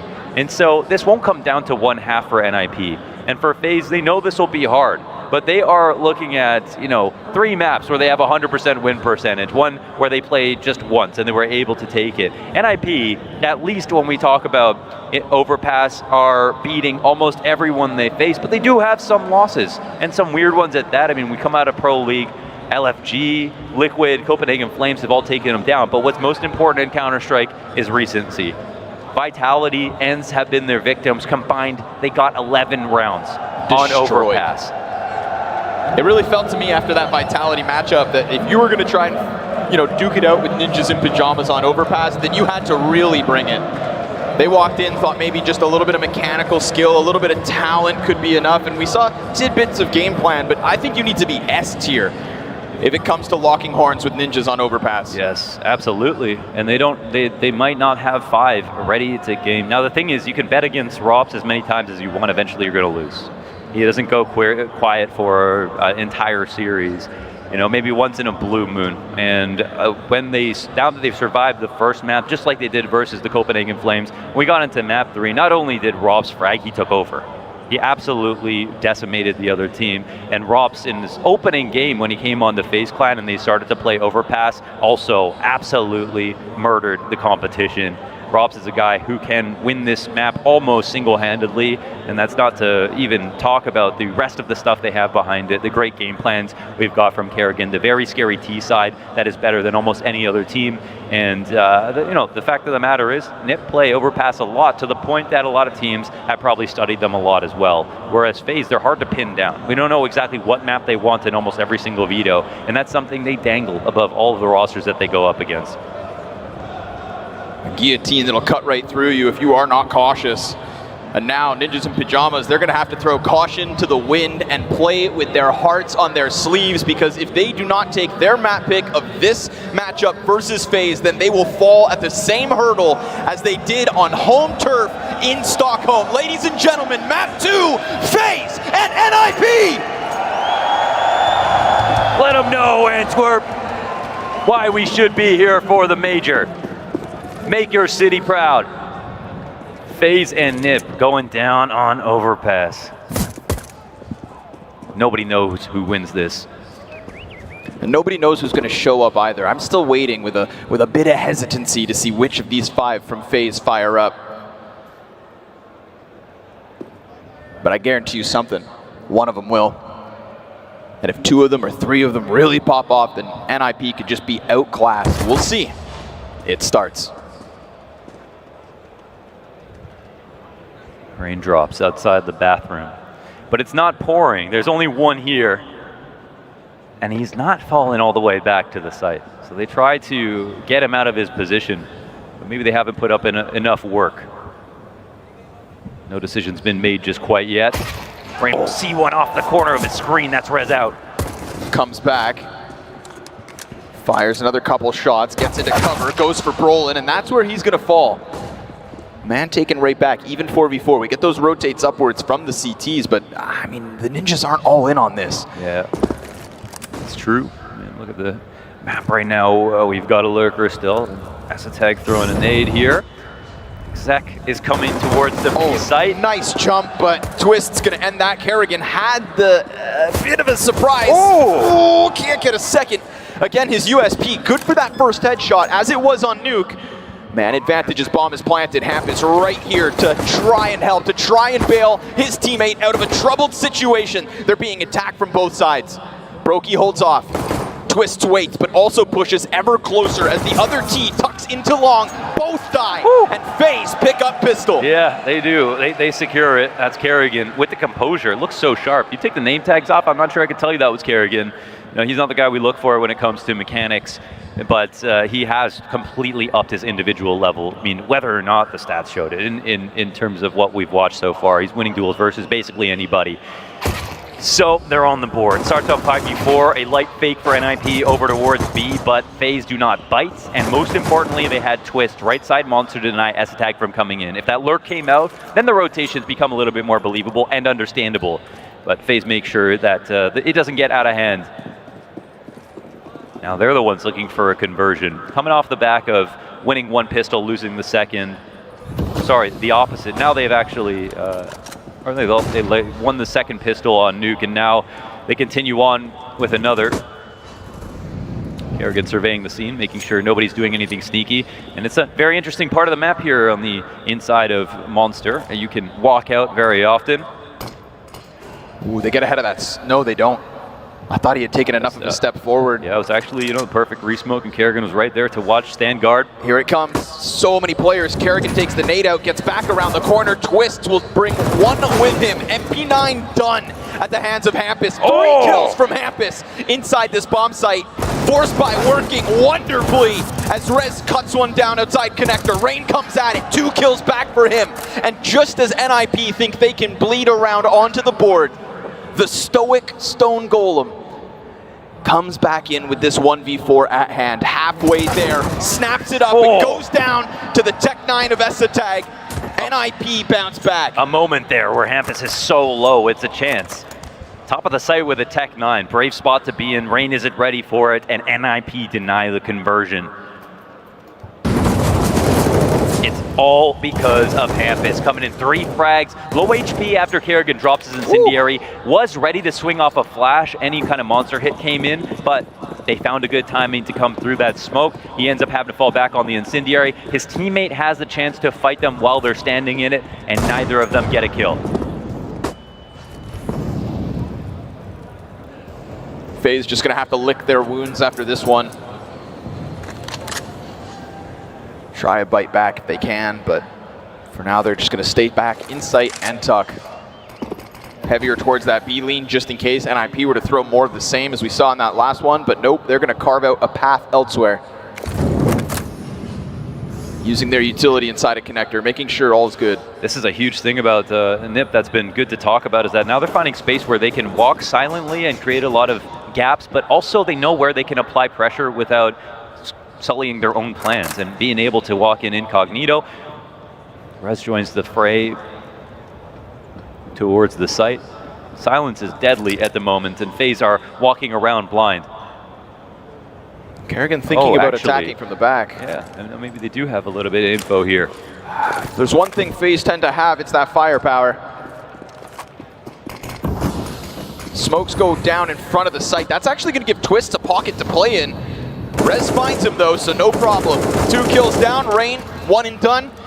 And Robs can't get into the mix as he's smoked off. xantares holds flank, and the Ninjas, they'll slice straight through this 3rd round to give themselves the early lead. That's how you know you got a good execute, okay? There's an overstack from the CT side, but there's not enough space for those CTs to be comfortable. Back dice gets exposed, one on Optimus gets mollied out, and the continuation flashes to allow the scaling to occur go down perfectly with timing. And that's a spot where they stopped, paused it long, and waited for that flash to pop so that they could swing. And it looked like for a moment there was an option for the CTs to start attacking. No, the utility comes into play, and NIP put together a very solid round versus a very hard and really ready stack in a spot where FaZe, they don't have much to work with, but they had enough people to at least put up some kind of defense. Only a single kill in round 3. NIP clear them out and show us why FaZe should be worried about them on overpass.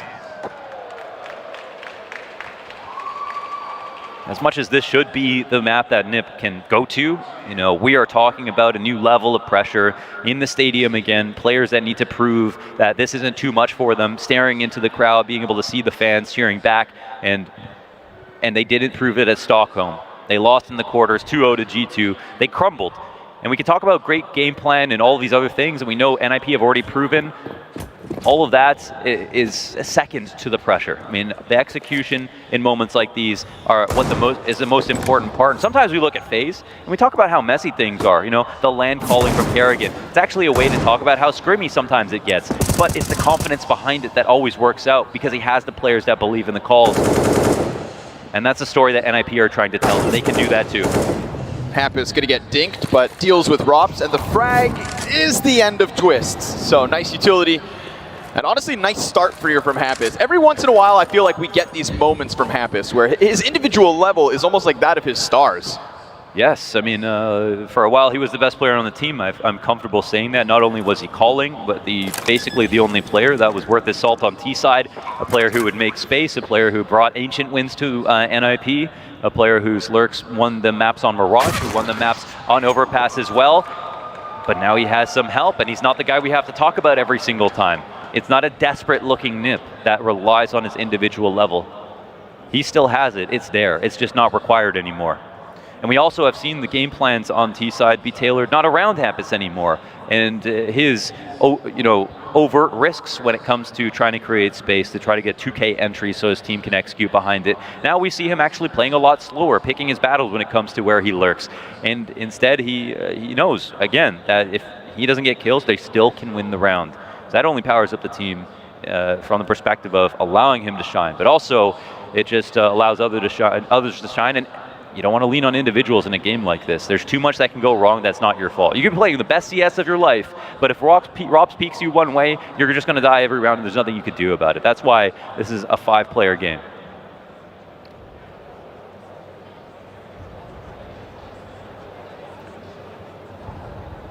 Pressure on this one. Yeah. Buy back in from FaZe, sure enough. If you guys missed it, it was on Overpass where we saw xantares have one of the most unreal maps possible, he would be on CT side when we switch over, which we inevitably will, hopping outside of bathrooms, controlling space, playing in a variety of positions, and hitting absolutely everything. He had a magnet on the end of his op in that series, and again, versus one of the best players in the world in ZywOo. CTs want to get aggressive. Not looking to shy away and hide inside their bomb sites. This is a nice one from karrigan, and he's not just going to go alongside his teammate. Twist's a few steps behind.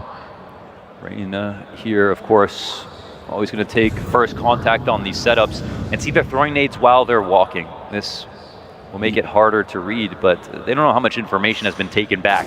He's on high alert. He's going to bring Brolin down with him. Plobsky tries to chase that, and Rain's on the escape, but doing an excellent job. Brokey comes in with an assist through the bathrooms, and this entire time, karrigan has just been holding that walk key, slowly getting closer to this setup, and inevitability as karrigan delivers a kill to the back end of this train. The pain mounts on NIP. They don't have bomb in their possession. 45 seconds, and Hampus brings one off of that bomb site. They could still slow squeeze this. Yeah, they're fighting in a mire right now, and I mean, they can last as long as they can, but eventually the end is coming. Brokey stops them from getting anything in CT spawn or any further kills, and Rez will control the spray for one. 16 health, bomb beside him now in a 1v2. But the player on the bomb site's the low one. Brokey also tagged as he takes 2 kills in this round. What kind of read will Rez have on the situation? Twist still pretty far removed, but coming back. Utility looks good for Rez, but there it is, Twist. Oh. He disappeared and comes back through the smoke to just execute inside that site and give FaZe a round win. That was an exemplary round from karrigan, and I think another thing that we can talk about with this team, we won't have Ancient in this series, but what we noticed from him is he was sending Rops to push the A site over and over again. This is the part of the map that some would say is the most scary, with the way that the ramp splits into 2. You can't always peek down the stairs, but FaZe have been trying to push the hard sides of maps very often. The absolute scariest thing to do on CT side of Overpass is push Monster, and he's done it 2 rounds in the first 5. Looking to take this one by storm. Take it by force. Ninjas move beyond the fountain. First face was from FaZe, and they fell back.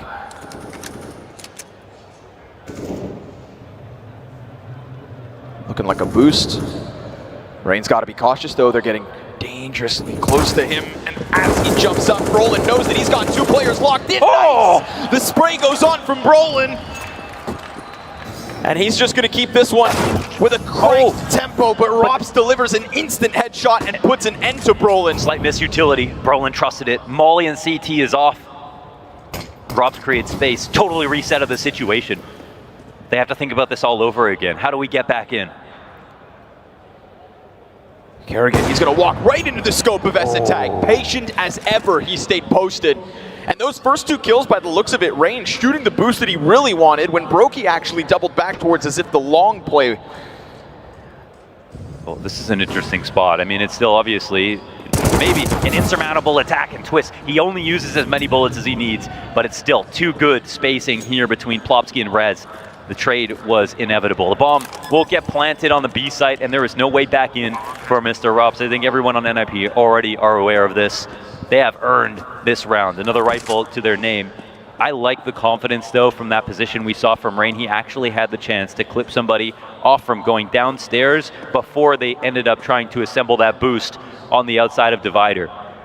And in that spot, Brolin controls his spray like a guitar, and I can't believe that he got the second frag after using so many bullets into the wall, but he managed it, and that's the firepower on T side that NIP have hired. 30 rounds downrange. He cleans it up. Robs hangs on. Even tried to wait. They even tried to wait to peek him. Use up your ammo. You're not going to figure out the last 10 bullets of the spray. That's not the case. Don't test Brolin. Nah, he's on it. Crazy to see him go from that international roster of Fnatic, which he was very clear after leaving he was not comfortable with. He wants to play Swedish CS. Yes. Well, as they say in Sweden, all things come to an end except the sausage. It has too. And this might be the final stop for Brolin. It depends. He seems quite happy in this position. It's also the patience from SynTV. I think one criticism, honestly, is that when he opts, he will sit on an angle maybe too long in some positions. And in this spot. I know, of course, you're going to be mad if you're Kerrigan. You just peeked after all that time, and you ran right into it. But Kerrigan will... A boost attempt here from the AK. Oh, connects. yes. Oh my. Now, you want to talk about 30 bullet sprays? Well, Robs will give one back the other way. Twist comes in from a little short control, grabs an AK, fire on the feet of Rain. He's got the dual Berettas, and he's down to the hands of Brolin. We've got fights all over, but ultimately, Nip come out on top. Count him up. Kerrigan taking space outside Monster again. Shut down. Only pistols on this, but from that last round we saw Twist try to put up a defense over on the B site. And NIP have been quite difficult to figure out exactly where they want to end. But one thing they've been doing well is grouping before the hit comes in, not separating up too much in the lurks, throwing their utility from safe positions, and hitting sites together. But it looks like they're willing to scout. Really strikes me as like one of the best pieces of evidence of an S-tier overpass team. It's not about how well you expand across the map, but then how you contract back together. And NIP are just the best. And it looks like the scout pays off. Brolin sees nothing. Twist might be able to grab one exiting, but he's too far away to punish Hampus. And you know, now they know it's going to be scary to walk back to A. NIP would not make a snap decision like this unless they had pushed, but it has to be respected. There's a chance for Brokey to grab another gun, and he has so little to risk here. Why not? Oh, but Hampus guards it. He is the most Swedish troll there is. He's always in the vents. He's always in the caves. He's always in the tunnels. Yeah. But Brokey still gets what he wants. Okay. As Hampus walks into that one, sidelines, so the second rifle is saved. That is a big upgrade considering they could use the extra money, of course. Brokey has an addiction. It's called the op. It's very expensive. He always goes back for more. Started out this year, first 3 or 4 months, and Brokey was literally the best player in the world. Now that's cooled off a touch.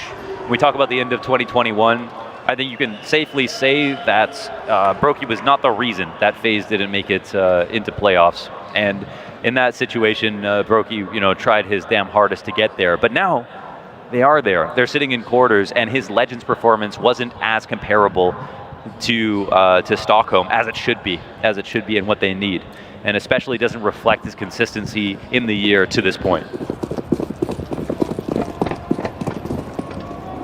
Ooh, big boost, very fast as well. Oh my God. Okay, Twist, only Twist. A headshot from the AK to do distance. 99 damage to Xantares.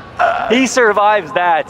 Maybe he's made of magic. Maybe it comes with joining Nip, but now Rain over on the other side of the map thought this was free space to be taken over. They confirmed the 4-man boost, but they disassemble just as quickly as they assemble. The fact that Xantares also falls off of that giant stack of players and doesn't die. No scope's gonna miss. Brokey, second chance connects, goes back with the headshot into Blobsky. And then he dies to the hands of Hampus. Rops shaves him off of the party, falls away. 3v1 here for FaZe as they look to close that gap. Everybody's been talking about Brokey, but now you see him. Don't expect them to miss 2 no-scopes in a row.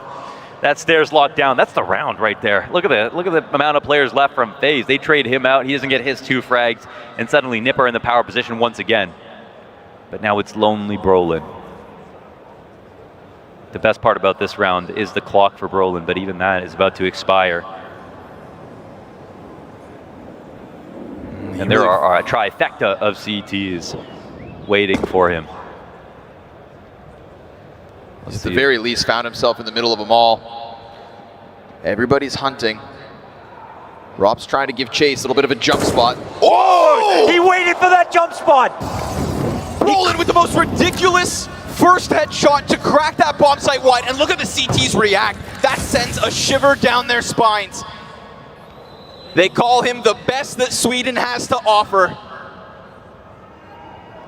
And he smashes that first helmet wide.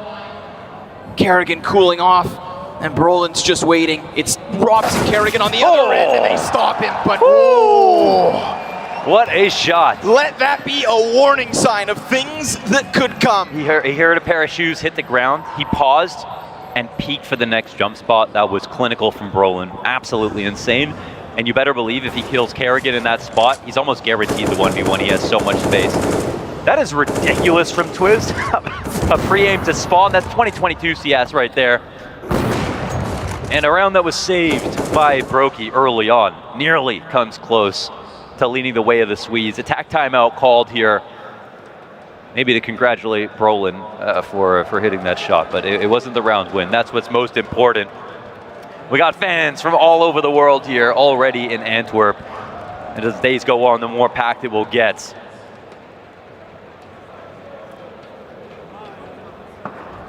But which teams will be left? That is for the question. To see in the flesh, we'll see. For now, FaZe stabilize. Yeah, every team will have to earn it. Brutal in the quarters. So much promise coming out of NiP. I actually don't know whose shot was sicker. Twists with that 99 damage dink, or Brolin tapping the guy inside of sight. All in the same round. How is that in the same round of CS? Yeah. Oh, yeah, what a wonderful sandbox. Oh, that we've got here. Rookie spots one. They don't throw the first incendiary to allow it to not be smoked to spot the cross. It's a good tactic, but the opportunity is gone. FaZe can take a breath. So can NiP.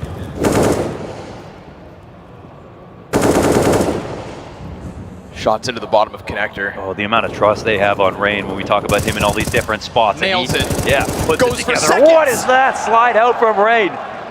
He could sense that they were near. Brolin gives him an opening by firing some shots in the floor of party, and down he goes. 5 versus 3 for FaZe. And he's slippery, but he's got his shower shoes on. He's the one who's dishing out the liquid. NIP lose this. Bomb will get picked back up again. What are the ideas? We saw FaZe pull off a 4v5 or 2 in that first map. And there's no shame in losing those situations. And even harder to do it in the 3v5. But if they're really that good on overpass, there is always a chance. The 30-second squeeze sets itself up. Full belt of utility here for Esatag. A little nervous about that flank, but nothing there for the time being. Kerrigan, he gets a little bit more proactive. Plopsky's going to throw util, and down he goes. The peek down monster, not going to work for Twist, but Kerrigan, ooh, he cuts 2 off of the play and gives Esatag the chance. He gives him the choice. You can leave. Yeah. And he will. A 4th for FaZe. Hey, a gracious move from Dane to Dane. Said, get the hell out of here, kid. You're not cut out for this. 4th round for FaZe Clan. Rob stays alive. I can't help but feel like Rain is stealing the show. Map to map now, round to round. The amount of times that he doesn't have any support, the amount of times that he is taking his own liberties, he's voyaging out in through the bathrooms, he's floating around the B side, he's in stairs alone, and he is winning these duels. On Rain, for overpass, Rain is a player born of Fur. Fur laid the groundwork for how to be aggressive on CT side. Rain and Kerrigan have copied the plays over from that lineup and now have innovated and developed to take them further. Nice nade. The new blood gets dunked on. And Rain instantly curls back up alongside Robs. A snake pit set on the CT side of this A site. Let's see if NIP can tangle the web a little bit further. They've been doing such a good job of going unnoticed for long portions of the round. We got some unconfirmed damage, but it's just that. It might matter, but they haven't found their opponents in Rain. Brand new position. Trying to get tricky. Brokey, he plucks up res. A pluck off of the base of connector. Rain giving himself a little wiggle room. Also has support from Rops, who keeps that sharp. Woo. And Twists. No, he'll find the head of Plopsky. Man, I swear Rob shoots bullets like they cost $400 each. Yeah, conserving them as he can. And this one, the life just kind of falls flat. Twists on the side of the smoke. Oh, finds Brolin. He could feel him. He could smell him. And FaZe is going to tie up 5 rounds each. Esatag, again, just looking to hang on with this op. And this is a big question mark, I feel like, when it comes to NIP's T side. We look at Brolin's high rating. We, think of DJL's impact in the calls, but Esatag, not always weaponized, but clearly sharp. I mean, even these frags, man. Yeah. It's so hard to take his op away.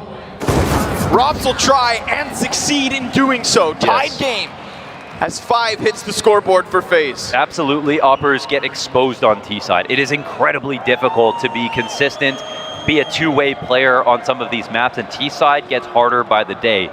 So that will shine a light on the weaknesses of xantares, but there is still so much to say once we swap over about what he can do and what we know him to do, and further, what we expect now that we've seen it.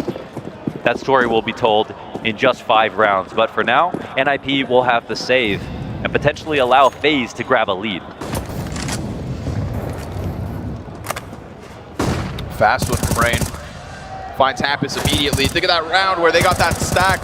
Rain went into the playground to dominate, and this anti-eco falls as flat as possible. Yeah, they could have killed all 5 with how precise that shooting with those M4A1Ss right now. It looks like they have wiped the crust out of their eyes. FaZe's members, their core players, their hot shooters are starting to wake up, and the scoreboard is so much more even than what we saw on Nuke. NIP, do they feel comfortable with the quota of rounds that they've gotten so far? I mean, I'm sure they feel like it's, right now it's okay. If they end 10-5, it's not even close. So NIP, they'll clock in, but will they continue to work?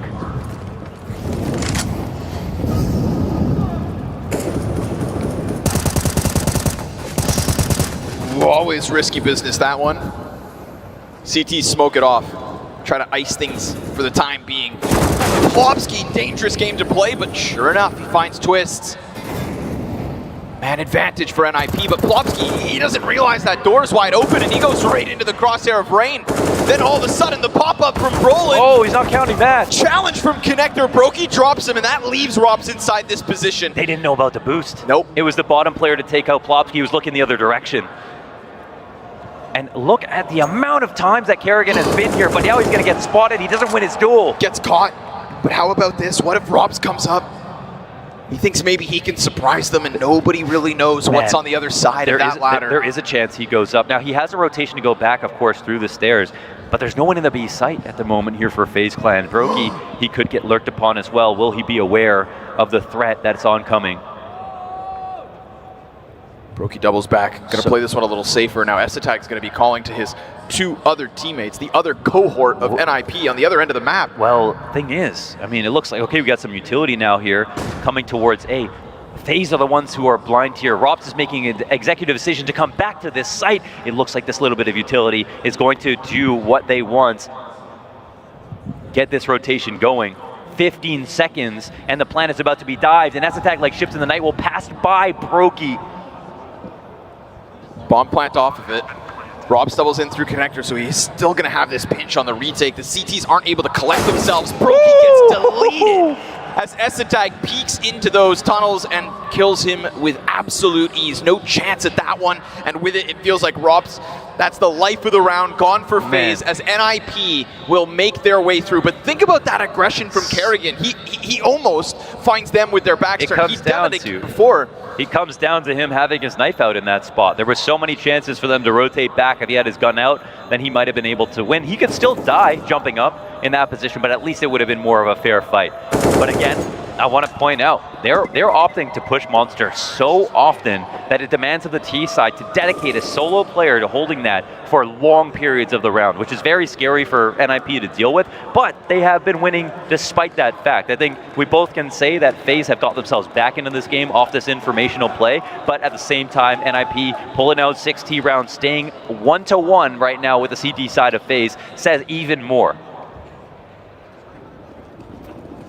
Getting the job done, keeping the economy alive. That was such a good round from NIP. There was so much going on between all the lurks, and xantares, without even shooting anybody, is the reason that they're able to score a plant.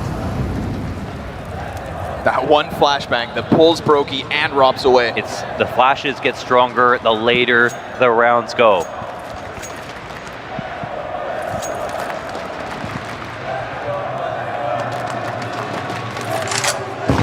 Looks like we're gearing up for something, but both teams have ideas. And we've seen a heavy B lean before. They get a lot of space for this play. They're going to try to pop this. Exec's coming in. Brokey's looking to hold in Oh, but he gets deleted by Brolin immediately. Plopsky, that's one kill from him, but Kerrigan over on Monster, in between everyone. Kerrigan carries again, as FaZe will take that 1-round lead. He is so sharp in a sea of talent on FaZe Clan. Absolutely. He still manages to put up highlights. That's a spot where we see some of the best players in the world fall short, and he deals with the entire split as the entry pack comes in like a bulldozer to take out all of his support. Twist is right man beside him, helps him with some of this ADR, but Kerrigan is the front man and had no one to trust as far as he was concerned in that moment. Big delivery from him. Pushes half of the NIP players back into the pistols. FaZe, they do not want to give up this lead. Rocks right into the fight. And that late lurk from Plopsky will not be an option. His gun hits the ground, as now it has to be Hampus. Brokey's falling away from this. Lots of contact to be made here with NIP on the front side of the bathrooms, but already we see the CTs start to posture, start to get closer and look to hold. The tether was weak for a second, but now he's got so much support, he can actually be free. Runs a risk. Knocks down Brolin in the background. Hampus on 37 as the utility takes him out of position, and risks can continue to be run. Oh, now they're establishing full control here. Picking off these early targets. I can't believe how close this game has been in terms of how well both teams are playing. But it's the T side that's even more impressive. It'll be the stress for FaZe moving into the second half, but for this one, they might be able to keep a meter stick between them and NIP as they get an 8th round here and lead by 2 in round 14. Couple easy claps from Brokey to close that one. CT side racking up those rounds now, looking for the 9-6 finish. This is huge. I mean, another tack pause here called by Nip, saved just for the last round of this first half, and I gotta say, some of these rounds are so good, they're so detailed, there's so much to them that they have options coming into round 15 that most teams would not have because they rush Monster too often, they did too many set tactics, they always ended A in the situation on overpass or try to default in this direction. No, NIP have shown themselves that they can finish now planting on the A side or on the B side, and I think for FaZe, they've got a lot to think about, and I wonder if they're going to try a more catch-all setup or if they'll try one of their boost tactics like they did over in the B side, inside of stairs, and look to counter something they feel like is coming from Nip. But I have no idea what play Nip should look for. And the one thing I've seen that we haven't seen, I should say, is a long control setup or something fast towards that half of the map.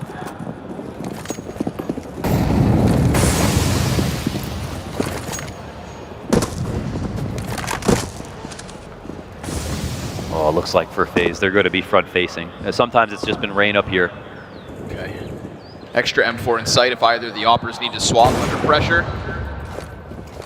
Brokey's going to lay down a smoke after that first contact, but they don't know whether or not he leaves. Yeah, look, man, they got 2 ops ready for this. And Brokey, he's encouraged to shoot as much as possible. Oh, Kerrigan dies. Oh man, rotations are so tenuous right now. Like the fact that you have 2 ops kind of doubling up in this spot, they want to respond to the pressure, but look what it does to the setup. Close contact. Robs is going to have to hit one very near to him. Oh, but he misses the first shot, and now he's under pressure, trying to hunt him down in the corner. He's blind, and Hampus gets chased for the frag. Woo. They get one of the 2 ops off of this A site with a 5 versus 3 advantage, and in that moment, Brolin was able to slip ever closer. Oh man, okay, the one thing Brokey wants right now is an early fight, and the last thing NIP should give him is that. The longer they wait, the more insecure he'll get. And of course, we see him just peel completely out of this position. Another great position for NIP. They found themselves off that opening kill from Rez. But Twist answer back, bomb in sight, but they can't get to it. And it might be a red herring. I don't know if they want this. They pick it up and they're going to move it towards connector. They're going to get it out. Why not? They've got enough time. Get it into that A site. If both of those players fall, if Twist is able to continue outwards, then all of a sudden NIP are in a world of hurt, but there is still obviously the chance that Rain and Brokey can join forces on a retake inside A site. The Ninjas looking to keep this half as close as can be, and with Hampus landing that first op shot, it feels like Rain can do nothing, because Brolin's timing is superb. He falls into the bomb site as Brokey goes back, and just as Rain comes around that corner, gun down. Just like we talked about with FaZe literally having 70% CT round win percentage on Nuke, We've got NIP with 60 plus here on CT side overpass and a lot of big wins behind it. This will be hard for the team that has put together some of the best T-sides and T-side comebacks in the game in FaZe Clan. But as far as I'm concerned, NIP were the better team that half. They put together really difficult rounds. They looked like they had such a varied game plan. There wasn't ideas from the beginning to the end of the round. They followed some good kills. They got a lot of the openings. Yeah, they survived a ton of treachery right there. I actually think the pressure is on FaZe when we look to the second pistol, even though we are almost dead even. Hap is still at the helm and Brolin onto the party. Couple shots exchanged, everybody stands. Critical second pistol.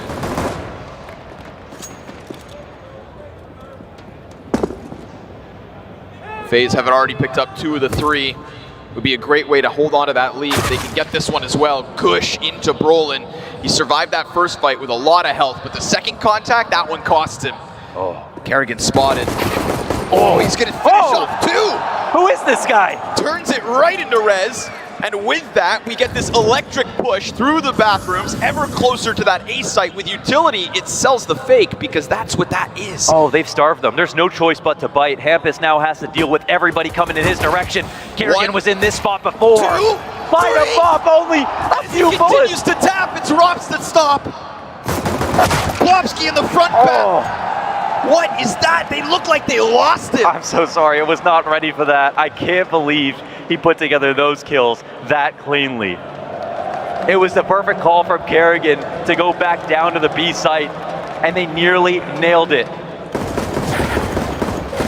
That second kill from Kerrigan, what a sick response. But I mean, after 3 kills in this position, these 2 are so clean. Oh my God. And the 4th guy in, dazed and confused, stunned by the impact of Hampus, had no idea what to shoot at. If only he had a P2K. And he might have been in business. God damn. Insanity. Yeah, that one's, he had to reach down into the depths to find the ability to grab that. Put a molly here from Rain to the top of stairs to clear things out. If they're not mollying the bottom, they'll clear that out themselves. Little manual labor with the MAC-10. Scout on Esatag, M4 for Brolin. And they bought themselves a little bit of space with this wonderful T side. But Esatag, now does he feel like he's been studied? Again, one insane map from him in Legends to prove his worth on Overpass. Looking for the repeat in an more important match.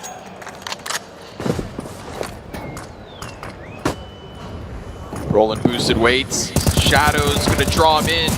Oh, he falls off of it. So far, so good. Brokey's able to push past. SMG hunting Hampus. Damage! And Hampus holds it in from truck. Rob's looking for the clutch.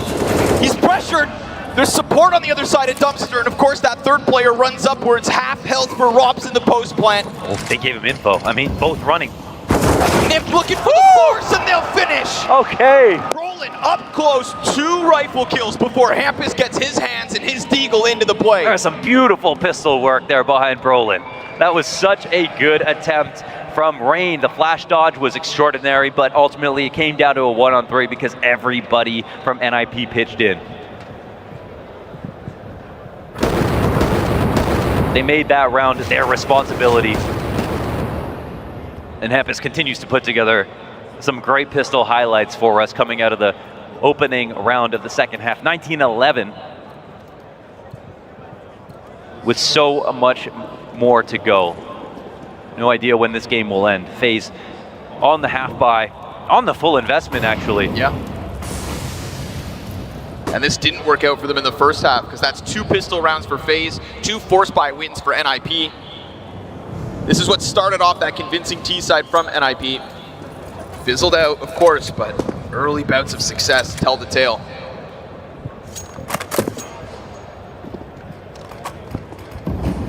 We haven't seen NIP choke. They have lost to some force buys, but they were really good. They were hard to deal with. But there have been no absolute tragedies for NIP so far in this series. Ooh, Rez double headshot. and then Rops is able to answer. Tech9 into the rifle. Polomsky's under question here, swapping to the 5-7. He goes down to Brokey. It's something for FaZe, a little footing, but that footing gets fragged. Brokey's gonna come back with another one, but Brolin shows up, and when he shows up, the party's over. And that's why we should both be scared of FaZe, but at the same time, respectful of NiP, because these rounds are hard. I mean, you're going up against such an even pack of top performers that, like, they're going to win rounds with Tech9s and Deagles, but at the same time, NiP have played very sound in the anti-eco positions on CT side. They're never looking too flustered. Rez puts that rounds into his hand, and again, this is a new position for him to play on this side of the map, only coming in because Brolin has taken over on A. But he just looks like a Barrels player, a monster holder. It looks like it's in his DNA. And Rops, I think he's getting a little angry. Time to power up. Yeah, he's starting to find his form a bit. But he'll be sidelined by the frag grenade here in round 19. CT's busy trading nades, and that's going to be Kerrigan to get a little bit closer. Polomsky takes the place of the dead Rops, and with Rain's headshot, it's a warning sign. Warning signs on both sides, but CT's successful. Clamping down on the pistol round here from FaZe. Looking for those double digits, the coveted 10th round for the CTs to take. Extremely comfortable position here for NIP. And now that it doesn't feel like the pressure has mounted, now that it feels like they're playing the CS that they know, the CT side, they can go off of the protocols they've already established. Brolin patrolling this position, doing great off the signpost. Another solid round, another solid hold. And now NIP can see the finish line. Inferno on the horizon. Another map that they have worked tirelessly on. And I only see that because not only can you see the results, but you can see the quality of the T rounds improve again. They're not just a team that are known for execs, they're not just a team that are known for defaults, they're a team that's known for variety and solid execution. But they're not through the woods. In fact, they are 7 rounds away from getting eliminated from Antwerp right now.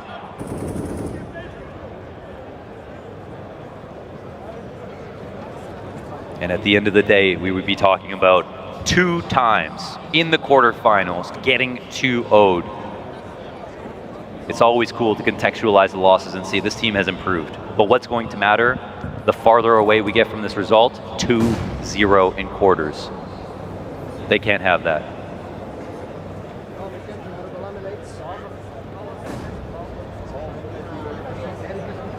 Counter-Terror is still playing with those nades, looking to throw them before this comes. Look at the numbers here. Ninjas. Oh, they've lost Brolin in the front side of that site.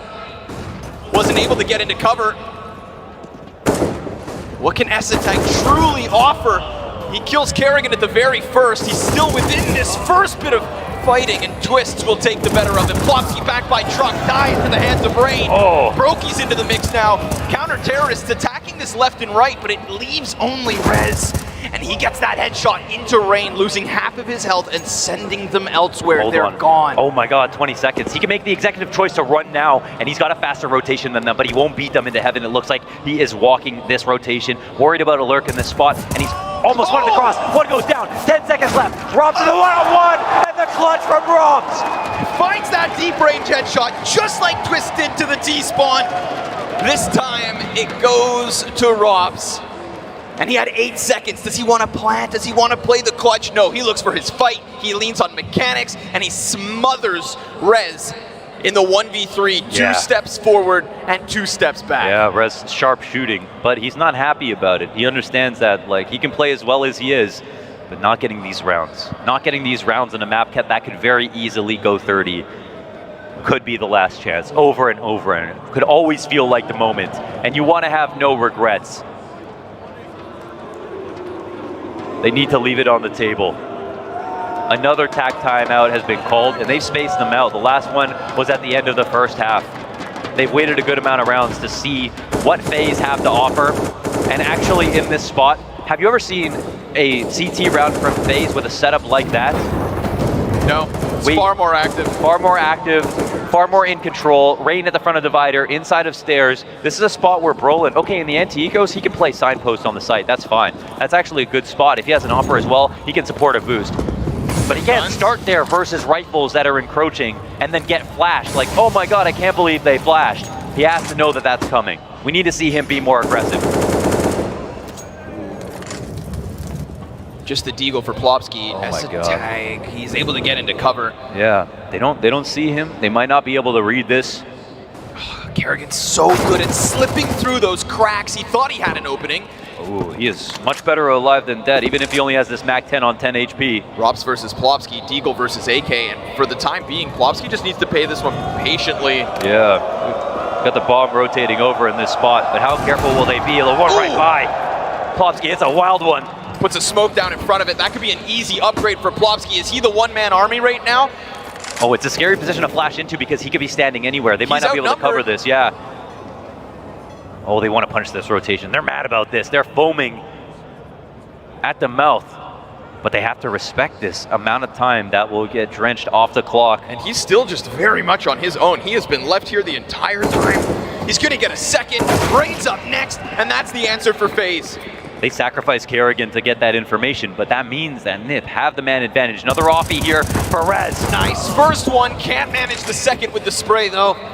It's a ton of damage, but there's just layers to this defense. Hampus, he's the one to die empty-handed. We've got 19 HP left on FaZe, and then Brolin, a missed spray. He's able to stop that bomb, but now Twist's got to jump up. Tag on the reload, and Twist's so patient. He gets back. It's a fake. Oh! Clutch from Twist.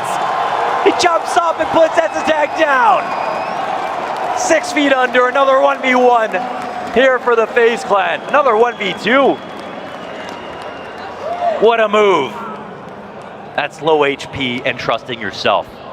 Into the smoke and back out again. Believing in all the effort that you've put in to know that you can hit the clutch shot when you need it. Twist, the glass great Canadian here in playoffs. There's been a Canadian representative of every major. We've never won one. It's coming, it's coming. He's the one to take up that role today. But you got to survive this test.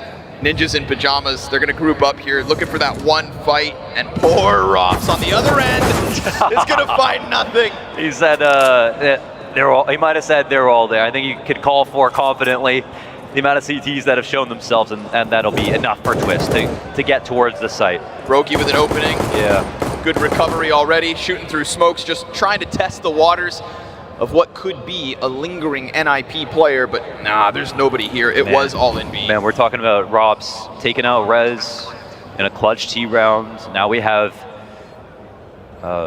Twist winning his 1v2 solo and save off the back of it. Mac 10 makes a little bit of money. Tag and Plopsky actually with a couple kills between them. Yeah, there aren't many players left over, but there isn't much time either. No kit here for Tag. Grabs the Galil, could find the fight versus Twist, but an excellent flashbang is going to end that one. Any life left in it from NIP gets drained by FaZe. Yeah, they set him up for the dunk. And the T side is going. Yeah, it is going. It's got a lot of, yeah, this is a very, very strong T side. I mean, every round is a fight. It is a battle, and it's not that NIP are just throwing these rounds away. In fact, you know, Rez almost wins his 1v3. That's how close it gets, and ends up losing the clutch. But again, just like looking at that, you know, 2-0 stat, getting farther away from it, just thinking about the fact that they got clean, that's all that's going to matter. The map's on the line, their tournament run is on the line, and these clutches are starting to pile up. And we think about the money, how that changes hands as soon as Twist wins that round. This round is basically free. Another attempt for NIP, but this will take a next level composure to be able to build back into this game. They just have to tell themselves what we already know. They can do this. They can do this. FaZe are fallible. They rely on money as well. There are chances for free rounds. This comeback is possible. But Antwerp, NIP are going to need your help. That's just to get us to a third. try for the double dunk, nothing. Counter terrorists not there.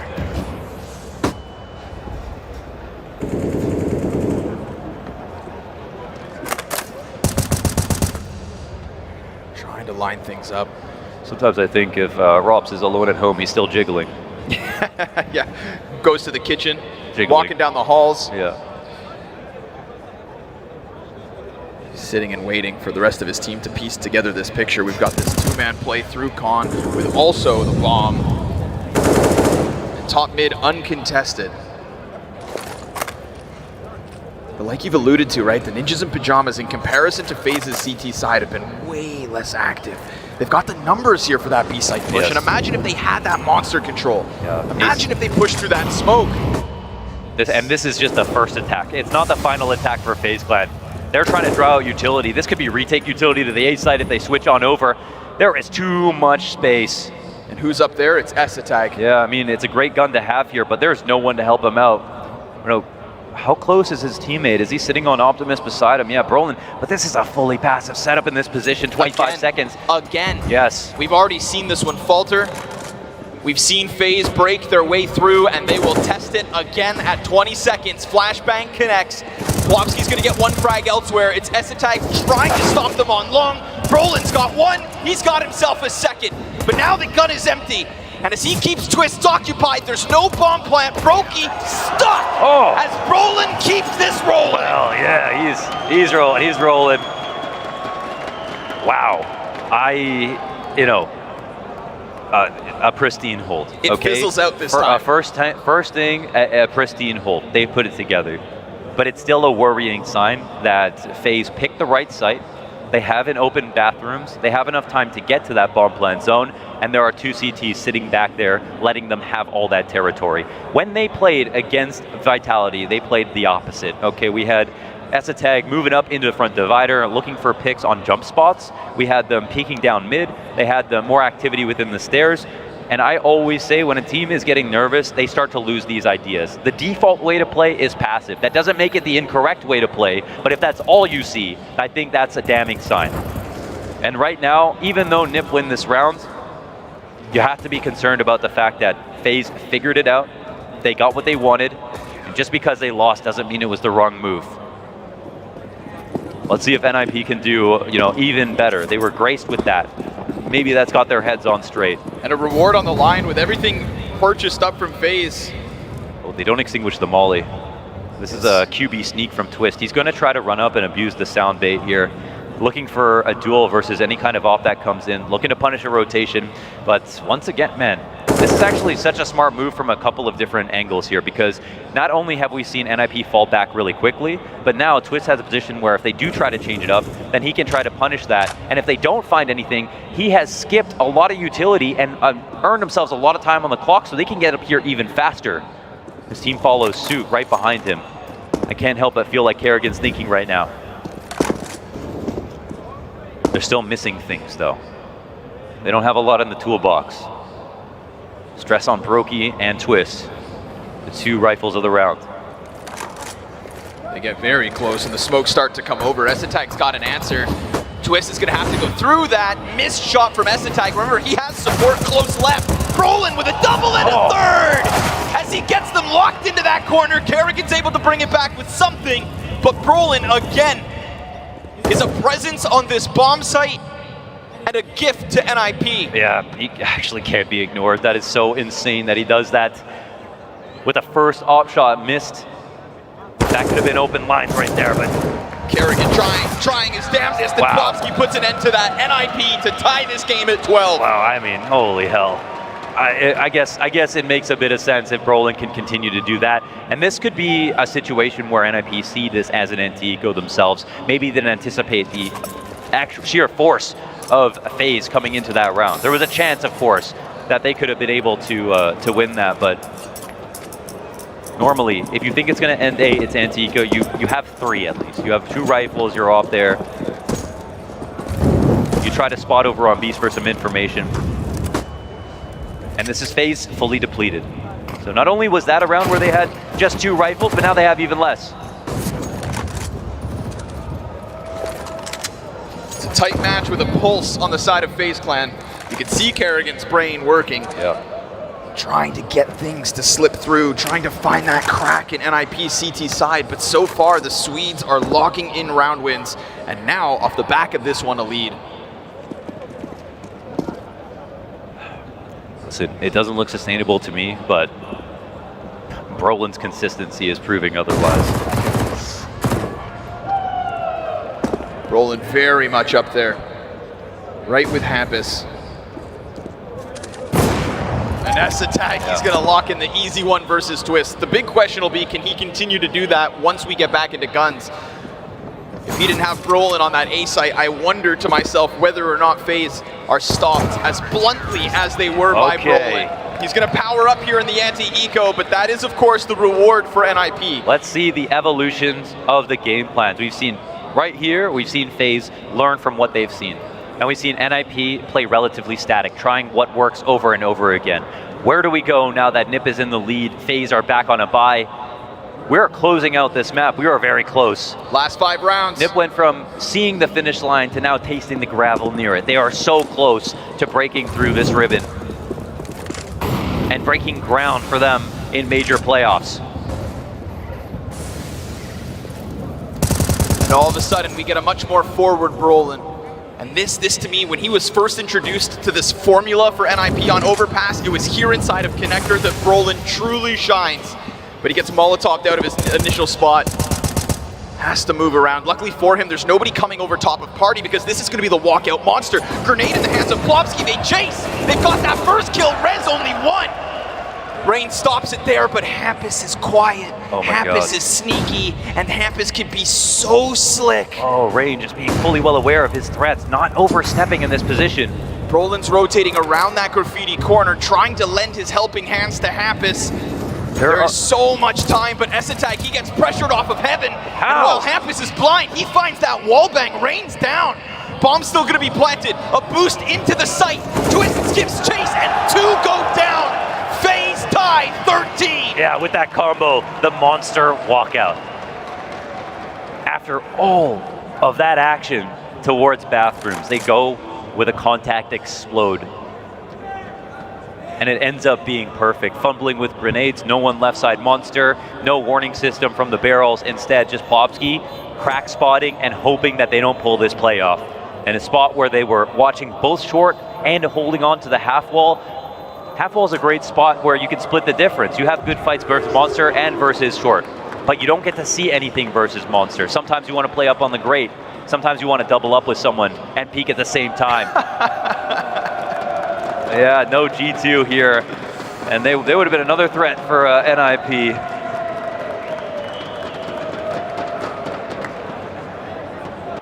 Just got to be better.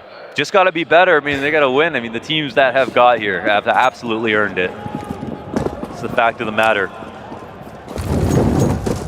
Well, things become interesting again. Yeah, big gun round here. I'm waiting for that tempo pace. I'm waiting for that sudden exchange of damage. That major momentum type round. Oof. It's just been more of the same. Each team posturing closer to the finish line. But now NIP again look to pull ahead 5v4. Wallbang not quite there. It's good damage. Drops Rez by half, but Kerrigan can't get those kills like he could on Nuke. Yeah, that was a big timing, Rez walking out. Knowing he's going to go into this duel, and he doesn't have anything else to watch. Robs does have to watch up top.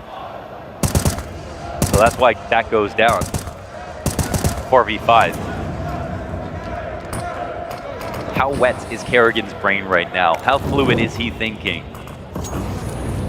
So much util still to play with for the CTs, and we see it here on Monster. Oh my god, Rez, peeks out in the middle of the smoke.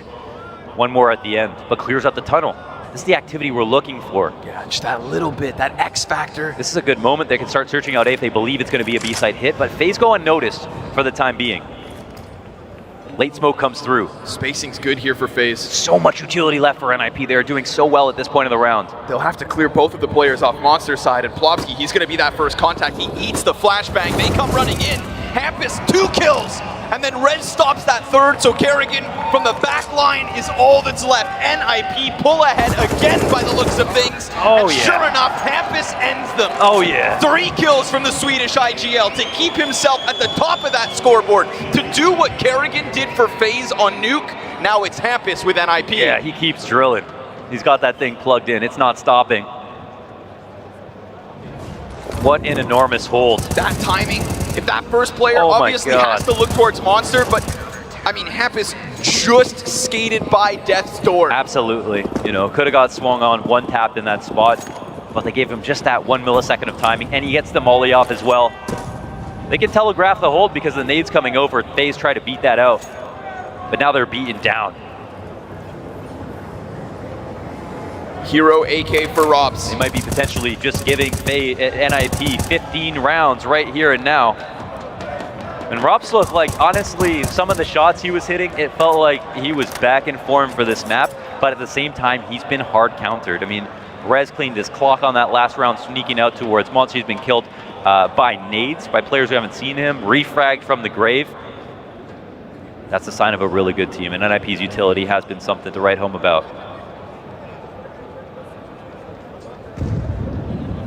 Unfortunately for FaZe, NIP are perfectly comfortable in these spots, especially versus the half buys. They actually start to extend, you know, towards long, and xantares is going to throw a smoke down and spot with the op. Oh, timing here on util. xantares, oh, he saw him come out from bathrooms. He's going to miss that shot versus Reigns. Deagle dive back into cover. Brolin lines him up. And that's 3 for Brolin. Fires away. And as Hampus gets that kill on the rotate, we've got Kerrigan in another clutch. Outnumbered, outgunned, and NIP arrive on 15. Oh, they're at the tippity top. Points. They are right there. They just need to plant the flag. FaZe almost too far away from stopping Inferno from being next, but they did play to have a chance. Okay, in this situation, they saved where they could buy. They had the 1 AK up.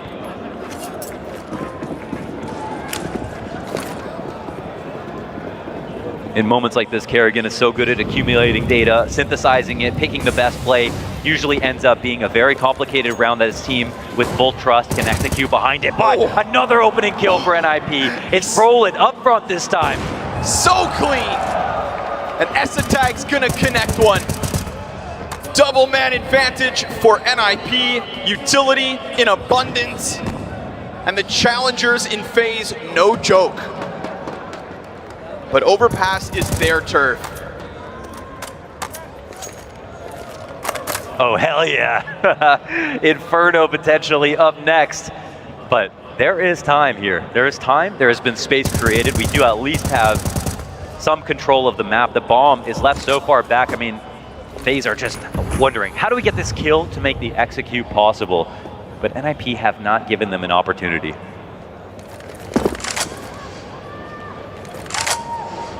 They've been choked out on this second half.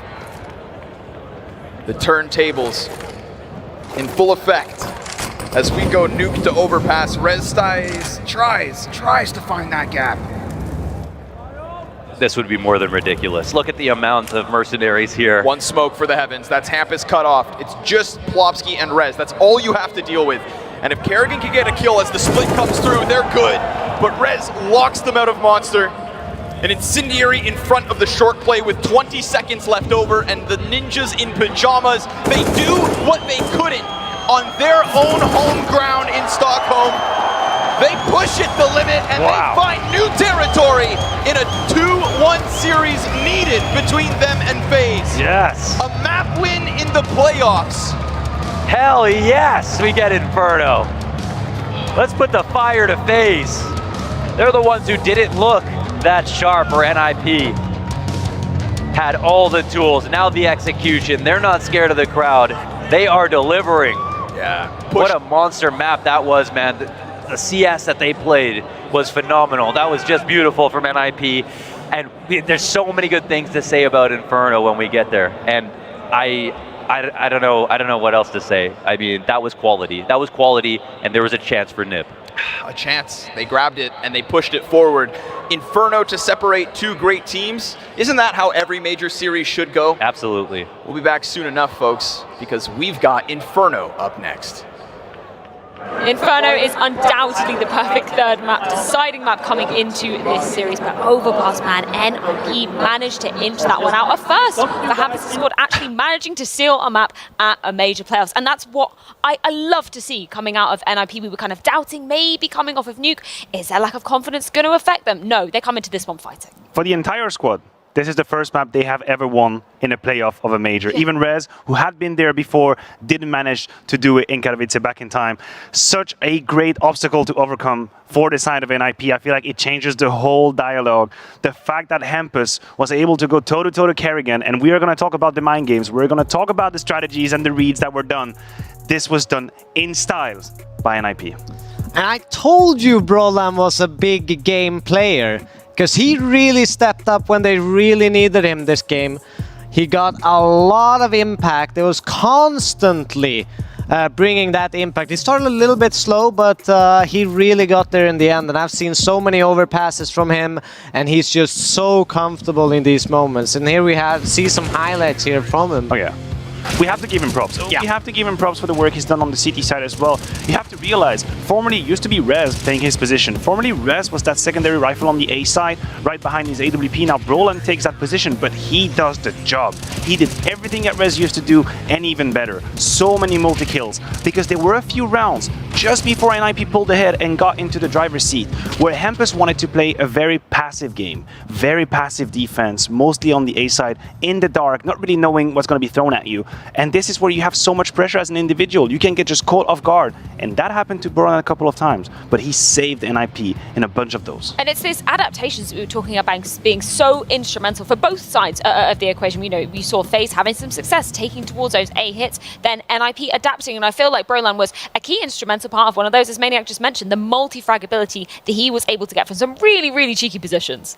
Yeah, and it's so hard when you play like the A side the way that they do. They basically just saved utility. They weren't over peeking. The new Brokey had the angle for the jump spot, and it's so risky, and it's not easy to be in a position like that and just play basically without information, and you know your rotate's gonna be late, and when that execute and push comes, it is now or never. You have to find the kill. If one guy dies there first on the A side, the round is over. It's just done. Teams have that, and it's so hard to retake A side. Well, let's take a look at one particular round. We've got round 17 to put under the spotlight, where we see Hampus making a bit of a hero play, backed up, of course, by Brolan. Prefacing what Hampus was about to do in that CT half. Hero play from Hampus. Look, force buy from NIP, clever boost with the M4 on the top of Brolan, got one kill, but then the trades come in fast. Because they don't have that deep information we were talking about, this should be a T round. You can see how they constrict, but Hampus with the quick deagle shot puts 2 down and saves NIP. This round tells the story of what was to come. A defense that sometimes was passive, saved by individuals. Here it was Hampus, the man in on with 30 kills.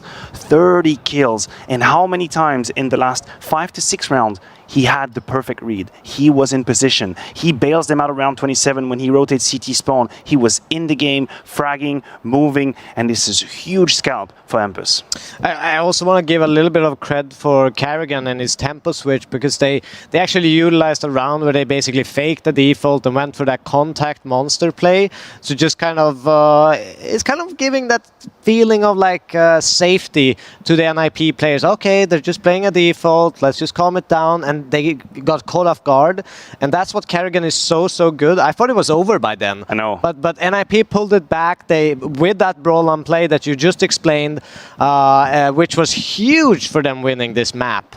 What would you say was kind of the most instrumental factor then of NIP being able to close this one out? Because we saw some incredible adaptations coming out from Kerrigan on his side of FaZe as well. What do you think was the key for NIP to really be unlocking this map? I think, very funnily enough, they started extremely passive. They saved themselves a couple of rounds, but I think they realized, Hampus realized, or DJ realized that this wasn't going to pan out. It wasn't going to be enough. You started seeing them getting the opening kill onto Robs, for example. Rez went down a door. I think Brolan did it as well, got that kill. Tag was posted sometimes a bit forward in the long A side with the AWP. You had to punish Kerrigan. You had to close the door on him. And again, I have to mention, Brolan on the A side, Hampus on the rotate. These two 58 kills together. I don't think we need to look much further than that. No, I think it's a great call by NIP because they were struggling. They were overplaying their hands at times, and when they just fell back and let FaZe execute, because we have to remember FaZe is an incredibly skilled team, and it kind of negates that skill a little bit. I'm not saying all of it, but when you let a team execute, they have to run forward. They don't have that, you know, kind of prowling ability to get picks and find the duels that they need. So I thought that was a great adjustment from NIP, and we will see how they adjust on Inferno. Well, as all perfect series, it does come down to end on Inferno, the third and final deciding map between NIP and FaZe to see who will be making it through to that semi-finals. You do not want to miss it. It's coming up after this break.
Esports is what we live and breathe.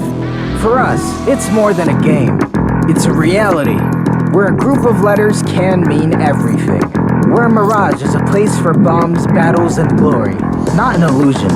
Where the true heroes are those in front of the screen. GG bet. This is real.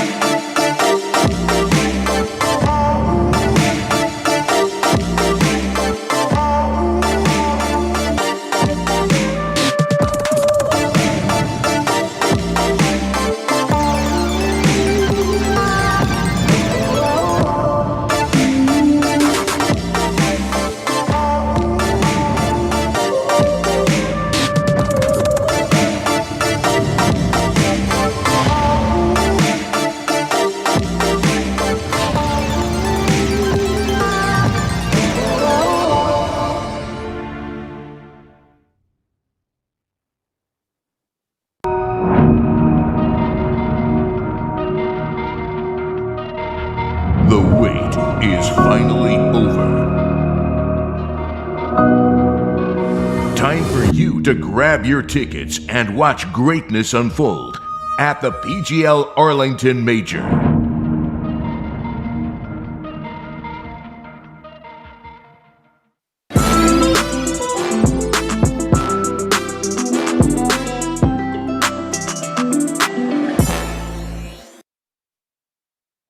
It all comes down to Inferno, the final map to determine who will live to fight another day here in Antwerp and make it to the semi-finals of the PGl Major. So gentlemen, let's take a quick temperature check of both of the teams coming into this one, specifically on Inferno. How are you kind of weighing up both of these squads, Devil?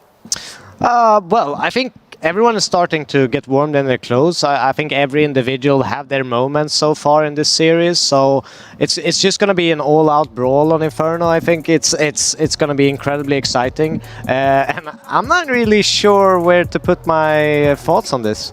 I think on the side of FaZe, you must feel uncomfortable right now. There is no way around it. Again, we have to hammer it back home. If you're a Kerrigan, you're showing up at the Major, you have everything you need. You have all the pieces you need. You have wins in your bag moving into 2022. And all the signs points toward it's now or never. It's literally now or never. A man that still has missed opportunities at lifting the trophies. The trophy that would, in itself, celebrate his career, put him in a new category. But now he's 1-1 down against NIP, or 1-1, I should say, on the third map. Literally 16 rounds away from losing the quarterfinal. Yeah, Inferno definitely haunts Karrigan for multiple reasons. Oh, but I do no, want why to would bring you up, even mention it? yeah, I just remember now. Sorry. Yeah, a bit of PTSD throwing it back to a few years ago. I do want to bring up maybe another moment that might have haunted Karrigan coming off that Copenhagen Flames game, because that was a bit of a question mark for us in terms of the form that we were expecting FaZe to come in with. It proved that they could bleed against some oppositions. Yes, and in terms of map pools, I was ready to say Inferno is a safe bet for FaZe. Remember, to win the major, you have to have a safe map pool. You have to have maps where you have insurances as to your level. I didn't see the loss against Flames coming on Inferno. That took me off guard, and now we circle back. What is the confidence level on Inferno? Have they fixed whatever went wrong? To me, that's a lot of questions. Yeah, and also, you know, you and me know both. If you win the first map, losing that second map, going into a third is not where you want to be. You would much rather lose the first, grind your way back and get into a much more positive mental space.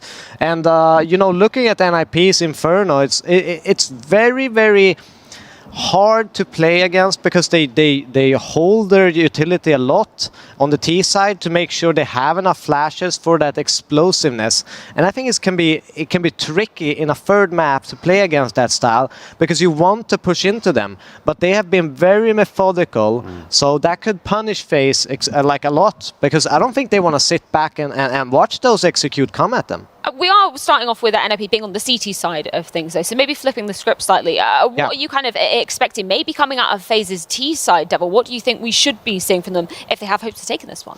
I mean, one advantage I've seen, well, when I think about even a disadvantage maybe for NIP, is that they tend to use a lot of their early pauses on the first half, no matter what. And I think they need those pauses on the T side to keep grinding the rounds out, because they got a lot of good rounds here on Overpass, utilizing the pauses well. But if we look back at Nuke, when they started on CT and went to the T side on the second half, they didn't post that many T rounds at all. I think it's about a good start for FaZe as well. Remember, we've watched now twice in a row a 5-0 and a 5-2 start on the side of NIP. So if you're Karrigan, maybe just buy yourselves a little bit of breathing room at the very beginning. You don't have to fight back so hard. He could do it on Nuke, and I think he's got the cards he needs, he's got the assets he needs to do it on Inferno. But having a good start, putting pressure straight onto the economy, taking the AWP away from S-Tag, for example, that is a win condition. I think that's maybe an interesting thing when we're reflecting back on that series versus Copenhagen Flames, because it was maybe some uncharacteristic plays from some of the members of the FaZe Clan. I do have to put Rops under the spotlight for that one, because there were some mistakes which we literally never see Rops do. He is one of the most calculated players within the server, and that was kind of a one-off I expected. So I'm hoping that he's got some more confidence coming into this. You're totally right. You are completely correct. That game against Flames was one of the first times I saw this man on our screen being caught off guard, maybe a second off, a second too late, peeking when he shouldn't, being caught out of position for a man that usually clears every single angle that exists in Counter-Strike. And now we take it back to this game right here. 34 frags, 35 deaths. It's been a quite average, a medium performance from Robs so far. And don't get me wrong, all these players have high expectations on them. But Robs is supposed to be the key that unlocks the puzzle for FaZe. When he joined that team on Inferno, he immediately made them better, immediately had statement performances in Katowice, for example. Where is it now? Are we going to see this now? I think Robs on Inferno specifically he's masterclassing that AAPS. Like, he is so good at that, and finding the timing, using baiting as a tool, I think is an important subject to bring up as well, because that's the right way to play AAPS. Because if you lose that control in a very fast way, then you basically have no chance with refrags on the A side. So I think he will be key if they're gonna post good numbers and get into after-plan situations, especially on the A side.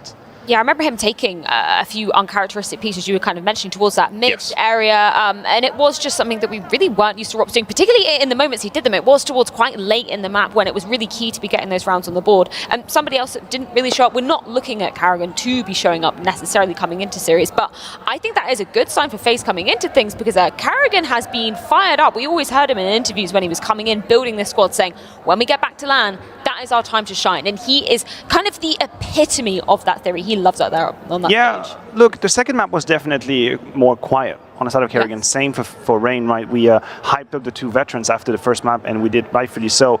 Now I think we have to reset all expectations, and we have to understand that the destiny of both these teams are going to be settled in one map. It's literally a best of one. And in that regard, I am hoping to see Rain and Kerrigan have a good start, because it is an extremely high pressure moment, quite a unique moment to be one step towards the exit of the event and one step into the semifinals. And this is when people like Kerrigan or Rain, as we see right now, have to step up. They have to lead the way for the rest of the team. And they have the chance to dictate the pace on this terrorist side, right? So it's going to be interesting. They, as you say, they need to show up and they need to play into their hands. What to be careful of? NIP has a lot of good flash plays on their CT sides, so they need to be a lot more methodical than I'm used to seeing FaZe if they're going to be able to neutralize those plays from NIP. And this is where it becomes such a mind games between the IGLs, and I think it's a fascinating point to touch on, because there are not a lot of IGLs out there that I would be ready to give an edge over Kerrigan. It's already been established that in these conditions, in the arena, he's going to be in your head and he's going to out-call you, he's going to outmaneuver you. It's not what happened on Overpass. It's not what happened on Overpass. 6 rounds of the last 7, it was actually Hampus with the right reads, with the right rotations, always knowing where to be and getting the multi-kills. They start on the CT side. What if suddenly we see Hampus find that momentum again, reading, being in the game, 3rd man on the B when he has to, 4th man on A when he has to? That could change everything. A good map like Overpass will fill you with confidence, make you feel like you're in the flow state. What if he takes that with him to Inferno? Yeah, let's continue on the script of talking about NIP and just looking at some of their recent results. Most recently, of course, against Furia in that best of 3 series, taking them down 16-10, looking pretty solid doing so. And one man's name on everybody's lips, Brolin. He was looking like an absolute star, and I would love to see him continue that momentum that we saw him finding on Overpass, bringing it into the 3rd and final map. Yeah, and I think he will. I think he will. I think he is as warm as he can be. He knows how important he is to this squad. And if they're going to have any chance, of course Brola needs to be there. But we need rest. We need other people as well. Hampus has already stepped up. We need him to continue doing what he's doing. And Plopsky being on that... I almost forgot where he's playing right now. Because we are not expecting him to show up. You're not, no, not but I think here. Every individual needs to be there. Of course. Because FaZe are no easy task on Inferno. Absolutely not. They've been dominating on that map. Any final thoughts for NIP coming into this one? All I'm imagining, all I'm thinking about is what Hampus shouldn't think about. That if they beat FaZe right now, it's the winner of Spirit versus Furia. They would play in the semi-final of the major. Can you imagine? I would come to you with an offer. I'd say, listen, here's my offer. You're going to face Spirit or Furia in the semi-final of the major. But first you have to beat FaZe. They've done half the job now. They have 1 map out of 2. They need another one, just another. It's tantalizing you close and closer than NIP have ever been at a major playoffs as well. I already kind of want to say this for NIP. Even if they do go down versus FaZe, I am way more impressed with what they've been delivering than that we saw in Stockholm, because they really got trounced, unfortunately, by G2. They didn't really have any room to breathe on that home soil, which was such a shame. And I'm so glad that they've managed to find these puzzle pieces that we are seeing before our very eyes connecting. I mean, Brolin seems to be such a net positive for the team. It's incredible the way he's uplifted that team. And I have to give props to Astralis. I mean, I know we started this whole broadcast harping on how much of a problem he would be, how much of a liability he could be in a structural approach to the side of NIP. Hasn't been the case so far. And 46% of his kills went with the AWP prior to the playoffs. It's not like he's been shying away from playing with the AWP. He's done it. But now we're on the CT side. We said we put the numbers down. Very great CT side, very troublesome T side. That's now or never. He's got a half. He's got a half right now to make that kind of difference. Well, hopefully he'll get comfortable and warm in his clothes for that T side. As warm as I am right now. Yeah, maybe a little bit warmer even. But he's also one of the best flashers at the event. Creating flash assists for his teammates, being proactive, creative. That I've talked about pre-planning on the CT side is essentially when the Ts are coming somewhere, like let's say long. If the Ts come long, I will flash for you, small pit. We will do this move or that move if stuff happens. So it's trigger points. Using trigger points to elevate and creating a game plan before stuff happens. And that's what STAG is good at. And that creates a comfort when you're playing. We need movement. coming in from NIP. We need movement on their CT side of Inferno. I repeat, I have seen so many teams at this major, for some reason, sticking to their guns. 3-2 setup, 3 on A, 2 on B, in the dark, no idea what's happening. Mentally speaking, it puts you in so much doubt. You have so much uncertainty if you don't know what's going on. How did Hempus beat Kerrigan on overpass? With movement, flowing around the map, being that third man on A when he had to be, backing up on the B side, moving pieces. If they just play static on Inferno and they just hope to have the good setup, then it's not going to work. They need to bring in that same kind of energy and the same kind of movement. Gentlemen, I don't normally do predictions up here on the desk, but I do want to do it for this series because we're coming onto Inferno, NIP FaZe going head-to-head. Who are you thinking, Devilwalk? Who's going to be taking this one? I'm going to say NIP. Oh, here we go. I'm going to make the spicy take there. No, I think the game plans I've seen on Inferno so far has been so good from NIP. And I think that they will continue with that and bring that forth for us to see. Let's create debate. I'm going for FaZe. I think they have a deep roster on Inferno. So many players can do more than what they have done so far in this game. I think that has to be the key. robs has to unlock. robs has to give us a robs performance. For now, he's been average, and he's nothing but average. He's not average at all. He's extraordinary, and we need that kind of performance. Well, we've gathered our thoughts, and we've got the teams up on the stage, raring to get going with this third and final deciding map. It is going to be Inferno, an absolute banger to be rounding out this series. Scrawny and Launders, how are you feeling down there? Feels electric, Freya, and you know, now that you guys have kind of set this stage for us coming into it, we hear you. A little more? Yeah. Let him know. Let's go. A little bit more! Make it happen. Oh, there's so much to show. I think the desk rounded that out perfectly. We have both an amazing map here, an opportunity for NIP that was hard fought when they had to give up map number 1, but they get Inferno, and we have FaZe, who haven't had every individual open up just yet, but we've seen consistently that by map 3, that regularly happens. So will that be the case right now? Will this really be the pinnacle of CS for both of these two teams? And will NIP be able to stand up to one of the hardest challenges in this major right now in this quarters? Antwerp, let him know! That's like we like to hear. I tricked them into being NIP fans. Yeah, you got him, man. You got him. Hook, line, and sinker. Brolin's here on Banana. He's going to kick it off. NIP! We got Berettas, baby. Berettas with 2, but just 2. They stop, and then everything just leaves. It just goes so silent. They turn their head back towards this top mid push. 2 dinks between Rez and Happus. Woo. And then Happus, he's going to stop this. It should come to a grinding halt. It should. But we've still got a couple players trying to attack in from short. Rez in the back of this site with just a little bit of health left over. And Kerrigan, how many times do we see him in the clutch just fall? As he attempts to get anything going, it's the ninjas in pajamas with first pistol. And we had FaZe winning both pistols, but stopped on the conversion in the first and on overpass, and now NIP win another, and these could be pistols that define the series, that really define history between these two rosters, especially considering how well NIP have been playing. And the most interesting mismatch right now between FaZe and NIP when it comes to Inferno is the fact that FaZe are winning majority CT rifle rounds, really good on T side overall, still like 49%, but that's pretty good these days, and having much bigger wins than NIP overall. But NIP on their T side are winning 56% of their rounds, which is basically unheard of on most maps at this point. Whoa. And they've got that to look forward to. That's after this pistol, but can they even survive the conversion? NIP took it twice, 2 times on overpass. FaZe win pistol, only to lose versus force.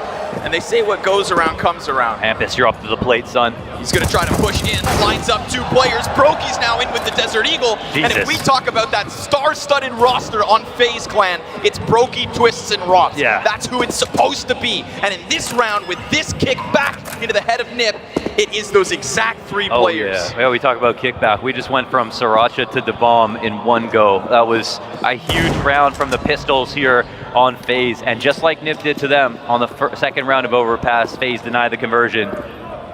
Steal back momentum when they need it the most, and we see key players come into play. Still costs on this one, though. Wait a second. Start to shred the players Wait apart. a second. We're far from the bomb. Plopsky, he's diving for it. It's planted cold. Kerrigan moves into position. He's got the P250, but it's desperate. Are they going to allow the plant to go down? He's no way FaZe moves like that. He's got a kill. No way. He took it. He's got it. He took it back. NIP from the shadow their missing giant just robbed a way around by waiting outside of the apartments. Plopsky sprints into that bomb site, jumps on it, and xantares.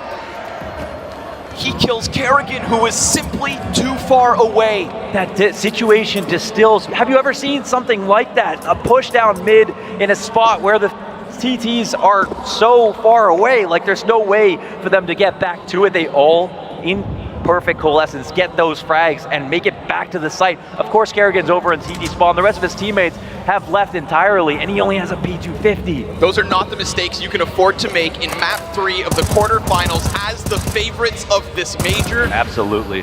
Or at least the finals. And again, this side could be a dream. The T side will be a nightmare. That is one that's going to send just a shiver down FaZe, but just look past it. As difficult as that probably is, just look past it. This is how it was meant to go. No force buy win for FaZe. The pistol gets converted. The rifles are here for NIP. It's a 30-round game. It's just one hell of a start. A good coach talk for FaZe for sure, but they didn't call attack off this. They'll let that ruminate. They'll have to stew in it. Ugh. And they're back to a similar buy. Ooh, xantares clears close. What a cute flick right there. Nice boost outside of the smoke, but it's no opening. Not yet. Roland spams away. Uh-oh. It's getting too hot. Twist be cooked up. And the rest pureed. And the sauce is made. And it's made of FaZe.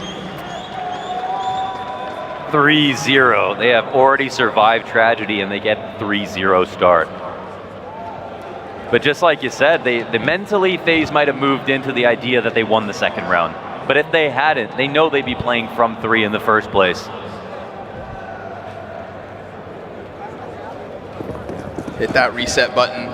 Holy hell. Focus on this one. First guns up from FaZe. Solid HE. Right at the feet of Kerrigan, inside underpass. Great util has been the name of the game for NIP.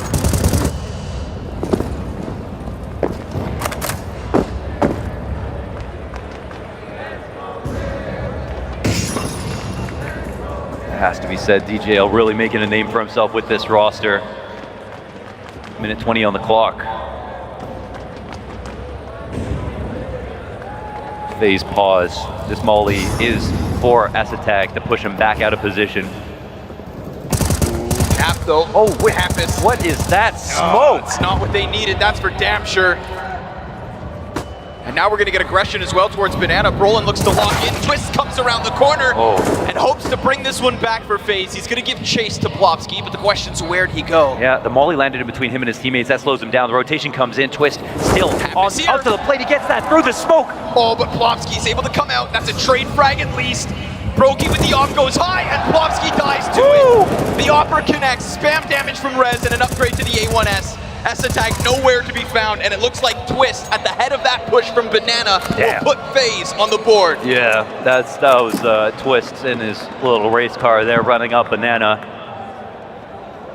Pedal to the metal.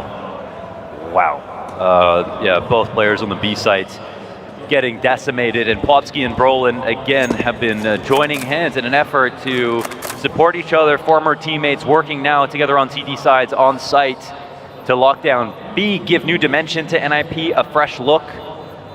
Simply something different. And right there, it clearly wasn't enough. But in the long run, of course, we know that NIP can do better than that. So that was a very healthy performance out of Twist. A double entry is not out of the realm of possibility. Just because that happens to you doesn't mean that you're necessarily the worst team. You can get that same action out of some of your T-side entries. I'm sure Brolin has got something to say when they switch over. Surviving rounds lost like that is part of this game. Full strength buy here from NIP, but it costs them every single penny.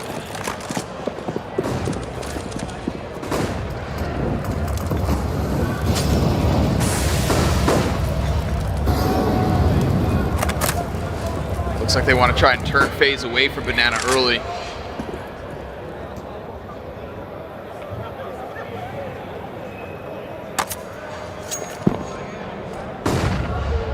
It's just a 2-round lead, but it's a start for NIP. Yeah. They're playing back, they're playing passive, or are they playing pensive? Is there a chance for some late grenades to catch off the T's who look to take over the top of Banana? And one thing that's hallmark to the FaZe T sides, besides Rops moving into the apartments, typically by himself, is them taking over space on the arch. And we look to this setup right now, Hampus peering into mid with just his rifle, about to get smoked out of position, and there it is. The wrap smokes come through, and he'll try to delay. Frag. Oh, lands. Hampus peeks into it. 1 kill. Kerrigan, nice answer, but it twists again in front. Another on the site. A second. xantares got that first and second. Nicely done inside of the bomb site, but is it enough? A 2v2 and a critical early turning point, perhaps. No late moto smoke. This speeds up the retake tremendously. Smoke goes out from Brokey. Oh. Must have picked that up in sight. Yeah, they got one. xantares, hands busy with the op, wasn't able to lay down that utility. CT start to get this rolling, and then Brokey pops up. He's got his op, and he's got Plopsky up close. Oh! Both kills from Brokey, and 2 rounds for FaZe.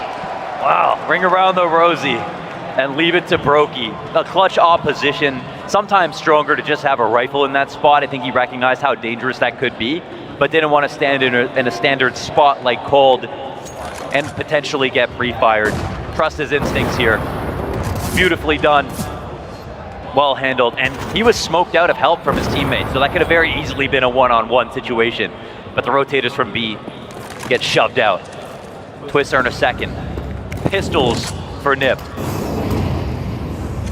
Man, that was new from FaZe. I haven't seen them do that often. They threw their R-trap smokes and then hit lane really, really quickly. We have seen them take slow arch control or go for the full wrap consistently. Now there's CTs everywhere where the T's are fighting. Twist just tried that reload close. Kerrigan looks to run away. That's bomb. Oh, the bomb. They have to get it back. They picked apart the mid setup. 3-on-3. Brokey's Molly on the bomb, yeah. That'll at least stop the CTs from going any further, but this is still a retrieval mission. I don't think they picked up any utility, so the smoke is very good. CTs will look for a timing to spam. It's all about that. Brolin's gonna try to go through, piece together the picture. Oh my God! He's got it with the USP! Potentially a second critical error in the opening 6 rounds. And Brokey, quick movements, just trying to dodge, dive back into the fight. Brokey's got it! You heard about him, and now you see him! Don't sleep for too long! Brokey's in the server! With Latvia on the map and FaZe on his back, he just grabbed that bomb and ran.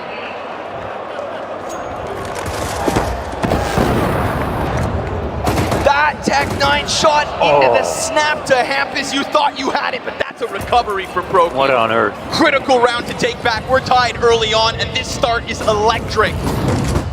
Fire goes ahead. Twist, he got caught sleeping at the wheel last round. He rounds that corner so close to dual Berettas with his name on it. But now it looks like he's looking for revenge, and we've already seen great things from him. Oh, there it is, clean as can be. Brolin with the answer though, and he's been the response for FaZe. No, important to talk about. All the limelight stolen from Brokey. That mid-round play though with the USP, the rifle spamming behind it, Brolin up front taking that responsibility. Here he finds a gap again. Rez up in the treehouse. That's a frag, instant refrag into the head from Rops. Clean as can be. Hampus drops one. Rez comes back into the action with a hold on short side, and NIP's defense doesn't die. Yes, sir. Rez makes an appearance. Lane player with the rifle.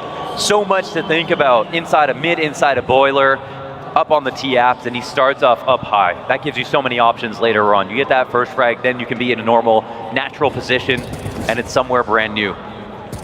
So well done. Look as he flicks his mouse across the pad. Gives a little bit of breathing room to NIP, but these are the rounds that get wild. Incendiary down mid. CT side again, press into Banana, a little bit of vision. Just trying to pepper, trying to push FaZe back a notch. Crazy start. Frag goes deep. Damage onto Rain.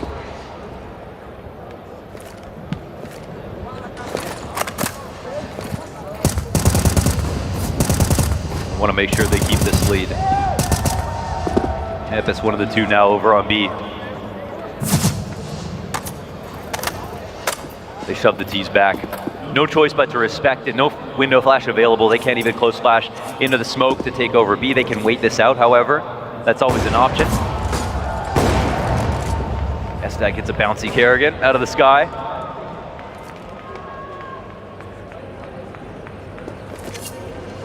Wow. The fact that they recover after that ridiculous loss into the buy, clean up, and now get the anti-eco and continue dominating. Terrifying here for FaZe.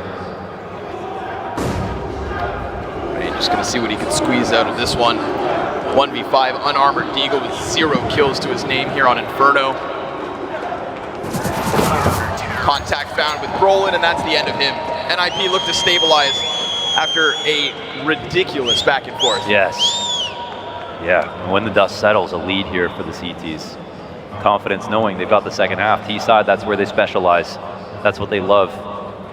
FaZe, did they even see themselves going to a map 3 in this situation? Did they think they were just going to pop into the server and dominate, get through this quarter? Well, if they did, they were dead wrong. And now, not only are they tied on maps, but they're down in rounds. Desk was split on the predictions. I'm glad I didn't have to make one. Frag, good position. That's Twist down to 40, and he's been key at cracking open the heads on these entries. Yeah, well, this is softening him up. Roland's been successful in stopping him. Roland jumps, and that's a critical error for Roland. Yeah, that was a huge gap. Did they even molly logs in that spot? Well, Twist was low, but all right, immediately. And FaZe get fast. They press for mid. They're going for the arch side. They walk right into Hampus. A double kill from the Swedish IGL. Plopsky over towards Banana. Nessatag lays right into FaZe. You thought an opening kill meant something. It all gets taken back. God damn. Double the rounds now of FaZe. NIP, CT side, certainly rolling. A move like that could rock a less sturdy team, right? They didn't account for that kill to come from Brolin. That wasn't a fight that he agreed to. Instead, he thought Banana was clear and they were going to establish. As soon as that kill comes in, FaZe, maybe they wanted to wait a second. Hampus, the fact that he can swing on mid with his M4 and trust himself is already insane. Now the op is the one on lane and they're putting pressure on him. FaZe pick the prime spot, but they can't get through the captain of NIP. Roland, easy test and Brokey. You cannot understate the consistent impact of Brolin in these games. Not one small mistake gets punished. FaZe don't even convert the rounds. The amount of times he saved them on those A-site holds on overpass. Oh, well, all right. There's an answer. All right, let's change the narrative, says Rops. It's just one blip. There's the second. Twist Deagle also rocks him. Res left. He's they been know spotted. where he plays. Yeah. Oh, okay. Right back at it, sharp as ever. Twist looking for a little bit more. He's at least piecing together this picture, and they're giving him a little footing, but he will be chopped down inside that bomb site. DJL's starting to get a little excited because NIP's CT side is starting to thrive. Yes, yes, and the Swedes, they stay calm, they stay composed. I mean, we're talking about a NIP that might be, you know, the best version that we've seen since the original lineup at this point. How versatile they are, and they are much more resilient in 2022 CS that has gotten harder than ever. This team's the quality of play. LAN. Yeah, the quality of play coming out from this roster so early on. There's a sight to behold.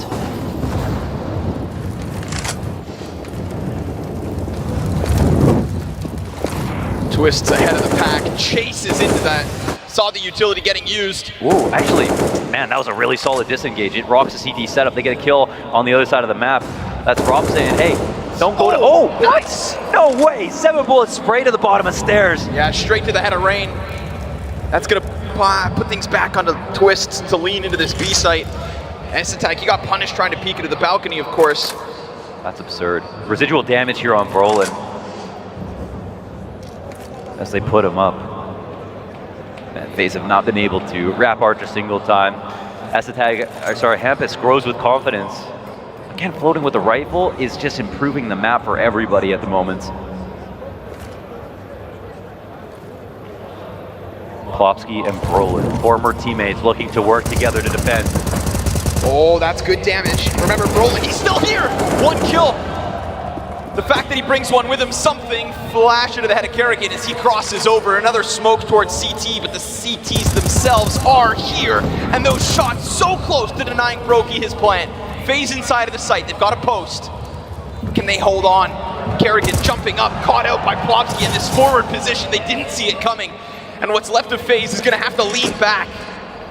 Utility here in abundance from NIP, and it's gonna be a problem. 2 Ts, both smoked But out. it's a bit to the left. Oh. I think Rob still has a bit of vision. Plopsky takes down Brokey from beneath him, and there's the retake from NIP. Chop him 8 rounds down. already. Chop him down to the legs.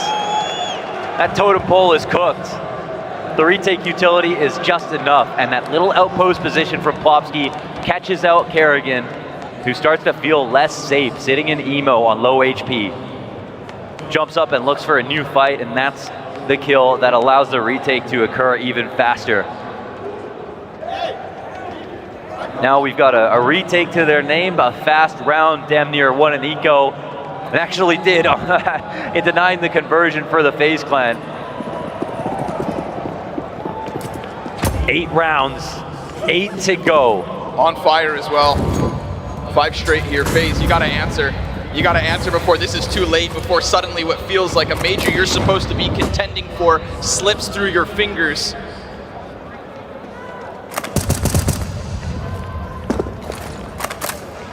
No reason to look at that trophy if you can't even get over the first hurdle.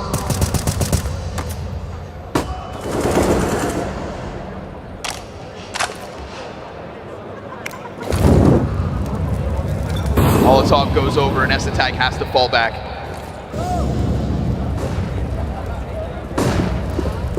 Arch has been problematic, but right now it looks relatively open.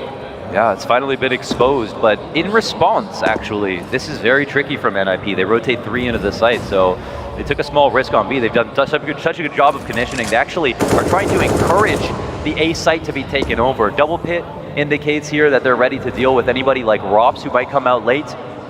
They've got support in this spot. Moto smoke comes down, 45 seconds. Plans are laid out. Last util goes in. Rob's 1 kill. Hampus, he's looking to lock this in for Pit, but now we've got FaZe back into the kill feed. S-Attack dodging death as he dives down inside a sight. Oh, but he gets rocked by Twist from behind. Beautiful bait from Rain. And now we take Plopsky into the clutch. A 1 versus 2 with bomb planted. And Rain has been so quiet, but at least he served up that distraction so that a guy like Twist can shine. Sight volley coming down. A frag grenade to follow. Twist already behind that tall box. Peaks with the double, and they both got this locked in. FaZe Clan break through that Oh, A site. that little bait by Rain. He's the guy who will always lurk the smoke on Arch, and he finds a rotator before the sight hit comes in. So that's something they know they have to deal with later. And then Robs gets a kill, their lane players gets a kill. And honestly, Twist is one of the very best players in the world at entering when it comes to lane, which in my opinion is like the hardest place to entry on basically any map with the crossfires available to the CTs. And we had 2 pit, 1 site, and they almost got the trades required to be able to close that out. And even though NIP are up on rounds, the rounds in which FaZe are actually able to win have been really good. This is just to show you how damn well NIP are playing right now.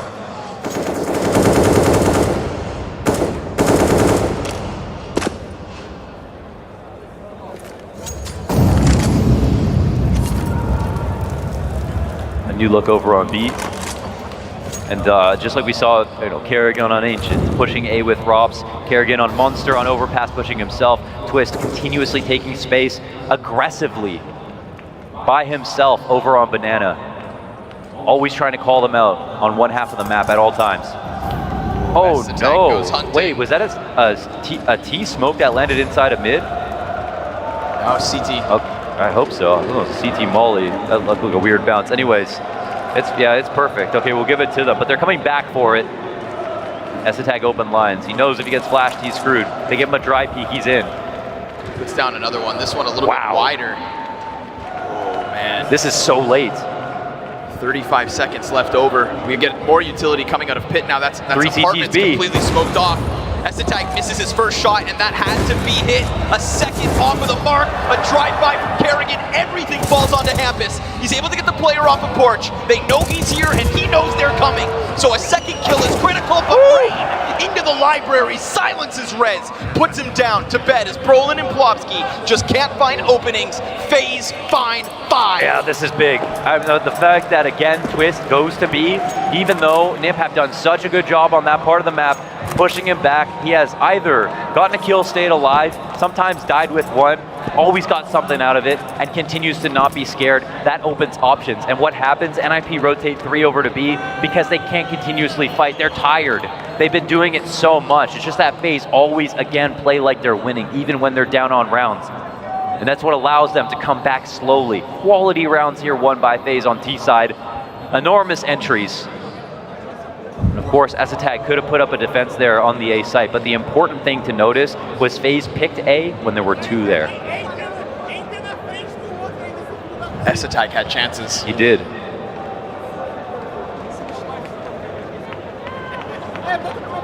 Arch opened up, that let Rain to go deep. He said that this is, it's not the first stadium that he's played in, but it is the first one he feels like he's earned.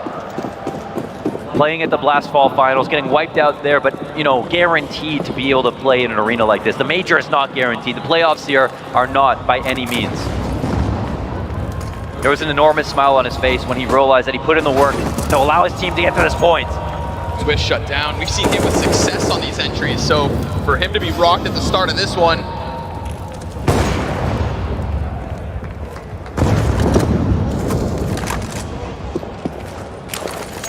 yeah, this is a huge move.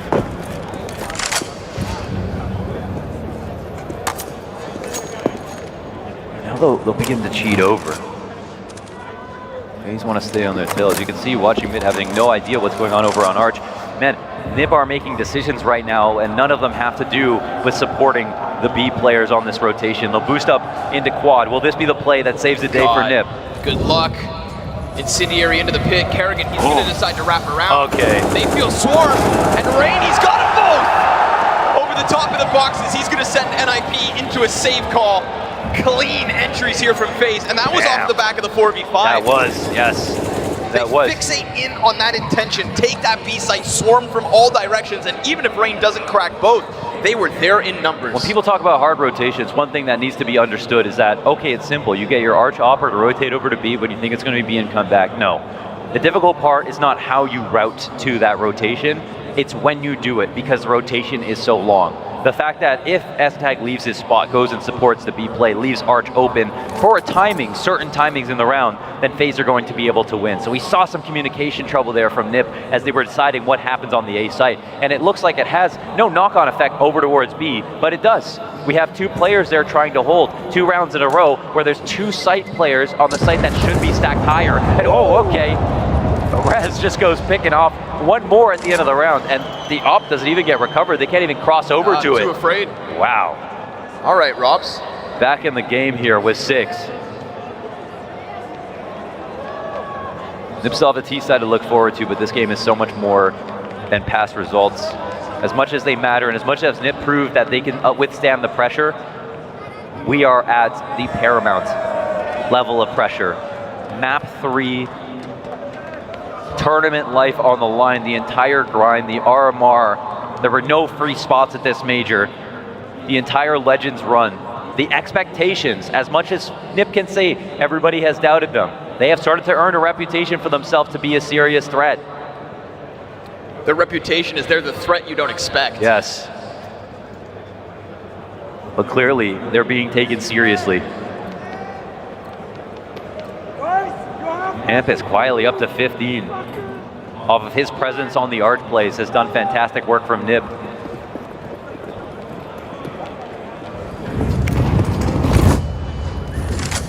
Another clash set for the top of Banana. Oh, Brolin jumping MP9. Okay. Yeah, come get some. Okay, Brolin. He runs it down Banana. 2 kills for him right off of the tag pause. They unleash the kid. And FaZe left shattered in round 15. It's Rops and Brokey left. I can't believe that. I mean, his feet were not touching the ground when he got that first kill. Said, go forth, my son. But there's more to it, right? Brolin doesn't jump there if there's only 2 players. They start out 3B, ready to take the fight down all the way to steps. xantares pressing up close here, also with an SMG. Rob's trying to fake out that smoke. Woo! And a clean execution that only costs him 14 HP. With that, a 2 versus 5 from FaZe. Is it really that unthinkable? Look how careful that smoke was. Gave him a gap to stand in and ready to peek, and he's now looking for more. Look at this. This is the stars of FaZe trying to join forces. Oh my God. And Robs gets a second, but that one costs him a ton of HP. So you'd think he's setting up Brokey, but that frag was right on Rez. Who has the gap? The Shadow! Rob with 3! 3 kills into this 2v5, and Robs has done it all. Brokey's nothing but support at this point. Plopsky throws out that smoke, trying to give him space to work, and Rob says thank you. That's the invitation. He He's can gonna phase hide. this. 15 seconds, Brokey on the outside. They can jump bike, they know that. Switch guns, Brokey onto the A1S. Plopsky goes over the graveyard, Brokey tries to hide, he gets that first one. A single kill away from keeping this as close as they can. And it's Brolin, the boy wonder. Oh! FaZe Clan, 2v5 to send them a message and to set NIP to the second half with a 1-round lead. That's it. Wow. That's all. It starts with Robs. Dropping a smoke with the accuracy he has with a rifle into Arch to give him the tiniest gap to allow him to take out xantares. An unbelievable start to this. And that's enough to scare rotations. They come back to lane. They put the pieces together. Sight smoke gets abused. Rez's footsteps coming across it. They spam him down and leave the rest to Brokey. Another clutch for this man. Kerrigan feeling the pressure just as much as his teammate playing. 7 rounds, hard fought all the way through. That's a round to remember.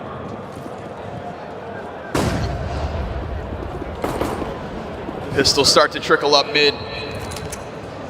Flashbang already to the side of it. They've got a trap here. 3 CTs in position, and they keep this one clean. Clean as can be. Clean as FaZe need. Robs in with another.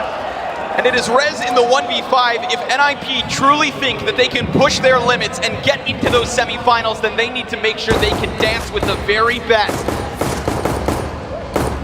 And FaZe right now, they're spinning on their heads, as a CT pistol win would tie us up at 8.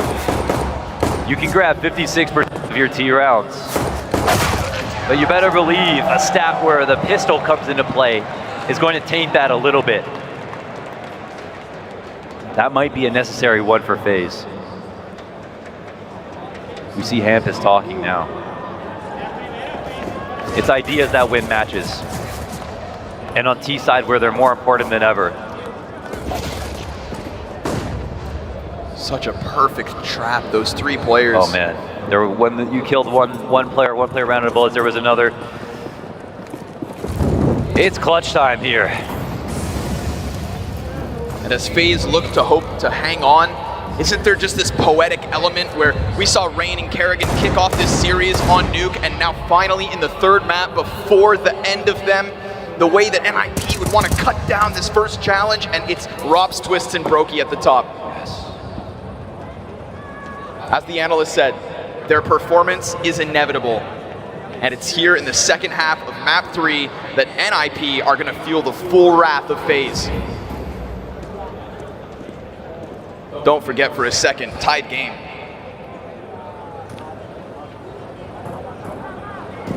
Sweden looking to plant a flag.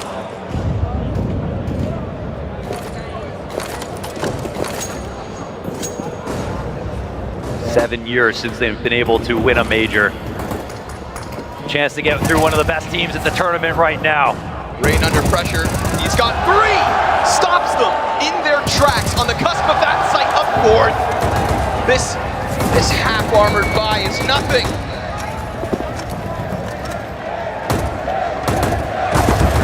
That rock, that pillar, that core of FaZe Clan. He's been here since the start, and he'll be here to the end. He locks in that B site as FaZe take a 1-round lead. Yeah, it's a lot of money left on the table. All of the FaZe players live. Spacing out their tag timeouts here, and Nip will take one.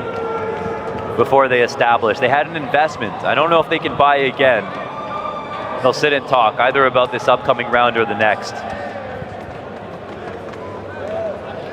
They cannot let FaZe get comfortable. And again, they've got back to this point because they always played like they were winning. They can visualize that trophy.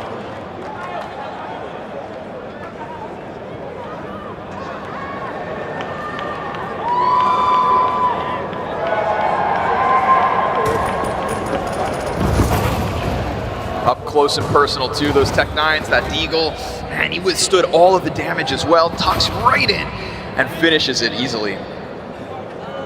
Some frustration here, as they could feel it. I mean, they've won an eco, they've won a half buy in the past. That was entirely possible.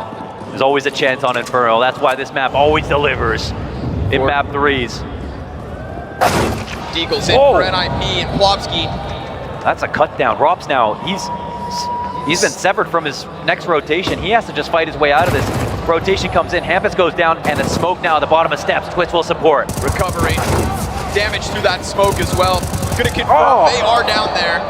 I mean, they should be. It's their spawn. Oh, now he's going after them. No room to breathe. Props up your neck. He chops off Plopsky from that apartments push. Yeah, and they get that sweet revenge. They may have killed Brokey, but it cost them all 5 of themselves. 2-round lead here for FaZe, and NIP back with their bye. Yeah, into 10. 2 of the strongest Inferno teams we've got. 3-round start for FaZe. Yeah, and 7 in a row. We saw that total shutdown of a CT side on Nuke. That's what got us here to map 3. Oh, the FaZe fans are getting loud now. NIP are going to have to withstand that.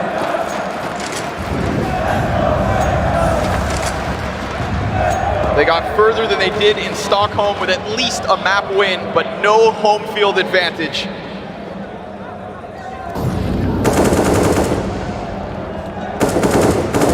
They'll need to lean on one another.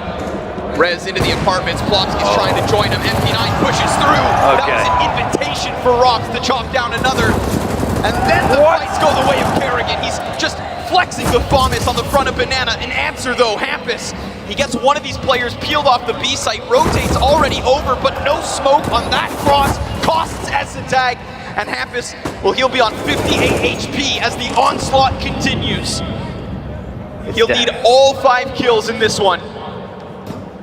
The 1v4, too much to ask, you'd think. If he doubles back to Banana, Robs has got that locked in, and FaZe continue closer. Yeah, Robs just hit 21. Robs just hit 21 frags. That was a guy we had nothing good to say about basically in the beginning of this series, but also somebody we knew does not stay asleep for that long. Devil Walk put it on the desk, somebody to watch out for inside of the halls. Almost always puts on a masterclass.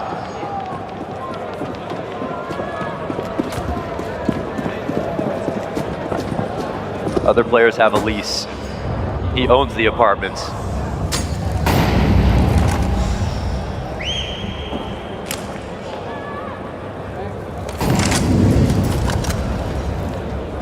Get back to the happy Hampus.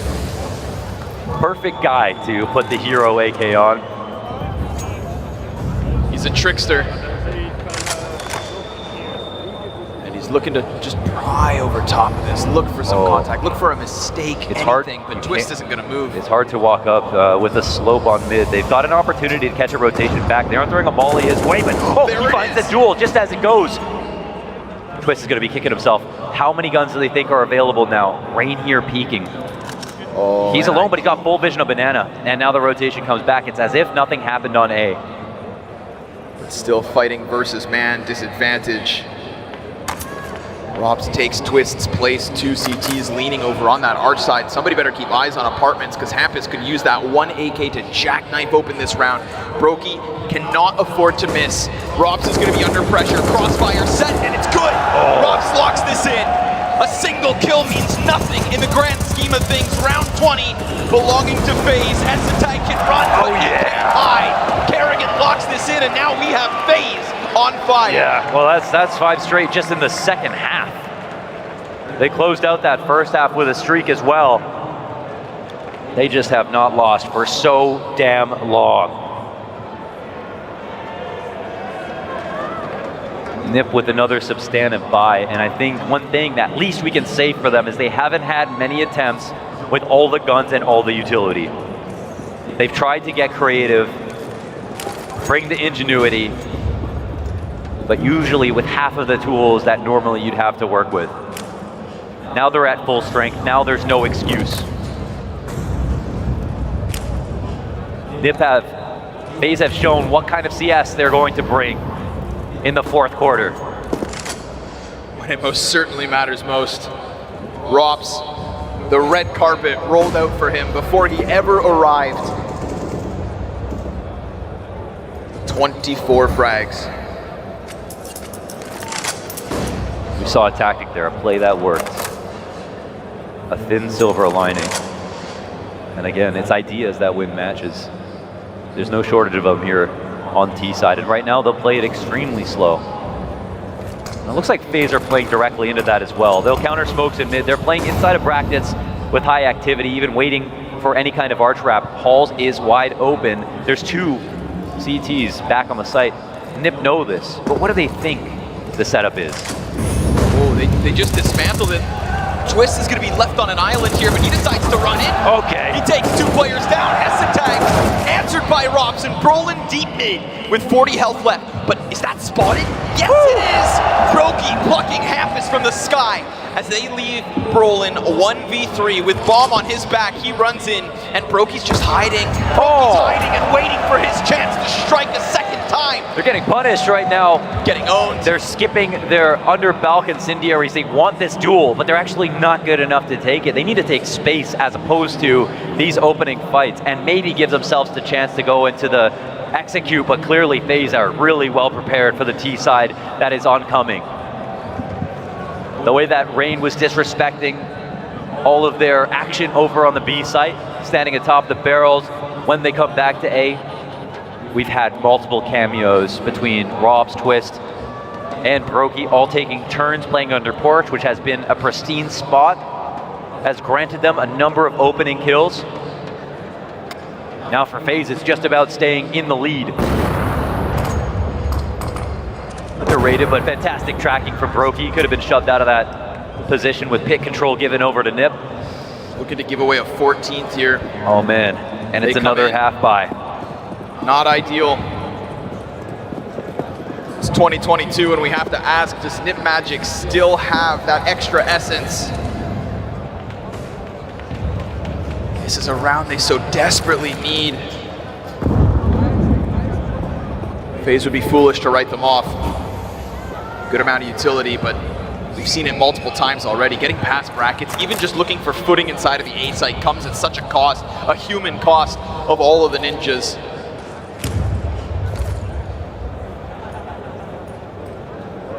They simply cannot break through this CT side. FaZe, from Nuke to Inferno, are looking rock solid on the defense. But there is an opening here. No longer is Twist in his corner. No longer do they have that closer threat, but a lean back, in fact, from FaZe. Now that they get those 2 steps closer, do they just want to take this? They're going to press hard into the pit. It's Twist! Oh my god.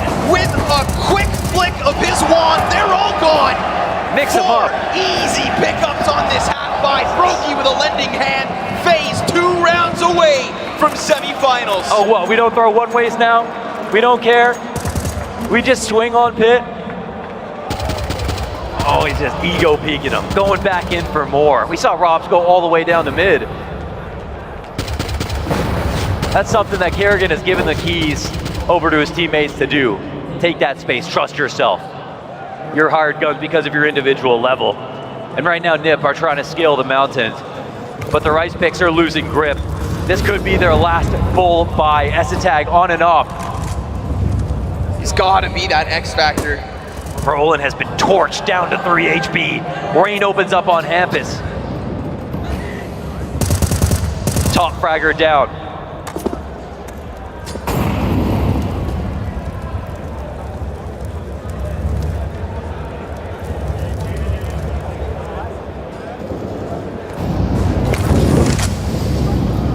Broky, whoa. xantares already crossed, but he's too scoped in. Broky comes back for a second. And this guy simply does not miss! Statements! Every time!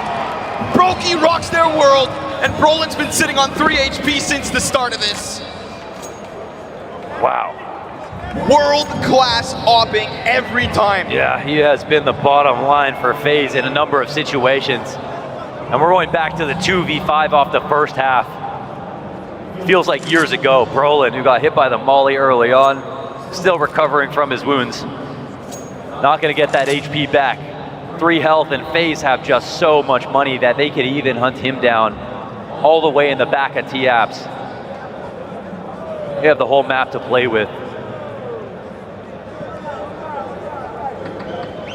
And FaZe, after this insanely hot start from NIP, survived it. Brought it to the second half. Flawless run.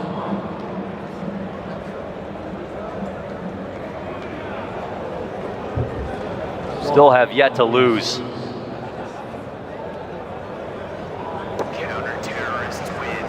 This AK is going to be something to bring into the next, but they fully invested. There will be no off here for Nip. In fact, there will be no AKs beyond Brolin's or what he can drop. There is no residual cash left over. Nothing. They have not stood up to Brokey. They have not won a single round in this T side. Their best side on any map. And they've got a goddamn UMP on res. It's desperation at this point. 7 chances. 7 final lines. How many Swedes does it take to break through the best Dane in Kerrigan? They just can't get past this game plan. They can't get past the stars.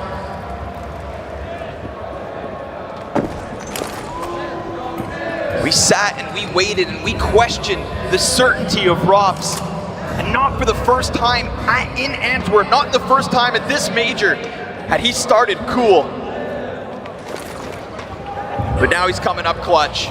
It's another test towards this A site. Fire at their feet, Galil in their hands, the lesser weapons, but still that hope, that dream of pushing past the quarterfinals. Twists inside of his pit. He's got them close, excellent utility, but Rob's inside that bomb site. He lines them up, knocks down 2, and over towards the arch. It's a fumble from Hampus. Man advantage for FaZe as they push into this site, and Hesitant cowers. They're down. They are done, and FaZe Clan move on to the semifinals in Antwerp. The prophecy is foretold. The favorites win. No weakness at the end of map 3, just to instill fear in their next competition. FaZe with a statement map to get through quarters. They are not perfect, but some of these CT sides damn near impenetrable. Kerrigan at the helm of that one takes a backseat with Rain, and they just let those stars shine. Antwerp, give it up for FaZe!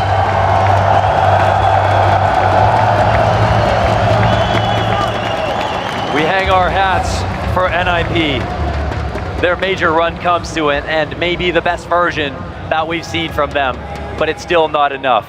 The fact that they're able to give us a marked improvement, at least one map here in the quarterfinals, something that they couldn't do in Stockholm, and we have to remember this is such a fresh-faced roster. Brolin, the best in Sweden, they said. And with one chance, he takes them into the playoffs of a major that so many people had written them off of. Beautiful first showing here in Antwerp, but obviously not enough. Man, that was the series we deserved to be kicking off the playoffs here at the PGl Antwerp Major. And do FaZe seal that one up in style? Just an absolutely impenetrable second half. They make NIP totally title up, and they lock in their spot at the semi-finals. 13 rounds in a row. 13 rounds in a row for FaZe to close this map. A drop that turns into a tsunami. A few mistakes made by NIP turn into the full confidence and the full might of FaZe. And we had the pleasure to observe so many different players popping off, but we have to start with Robs. Finally, he showed up. Welcome to the playoffs. This is the Robs you want to see. He is so good at Counter-Strike when you, like, it's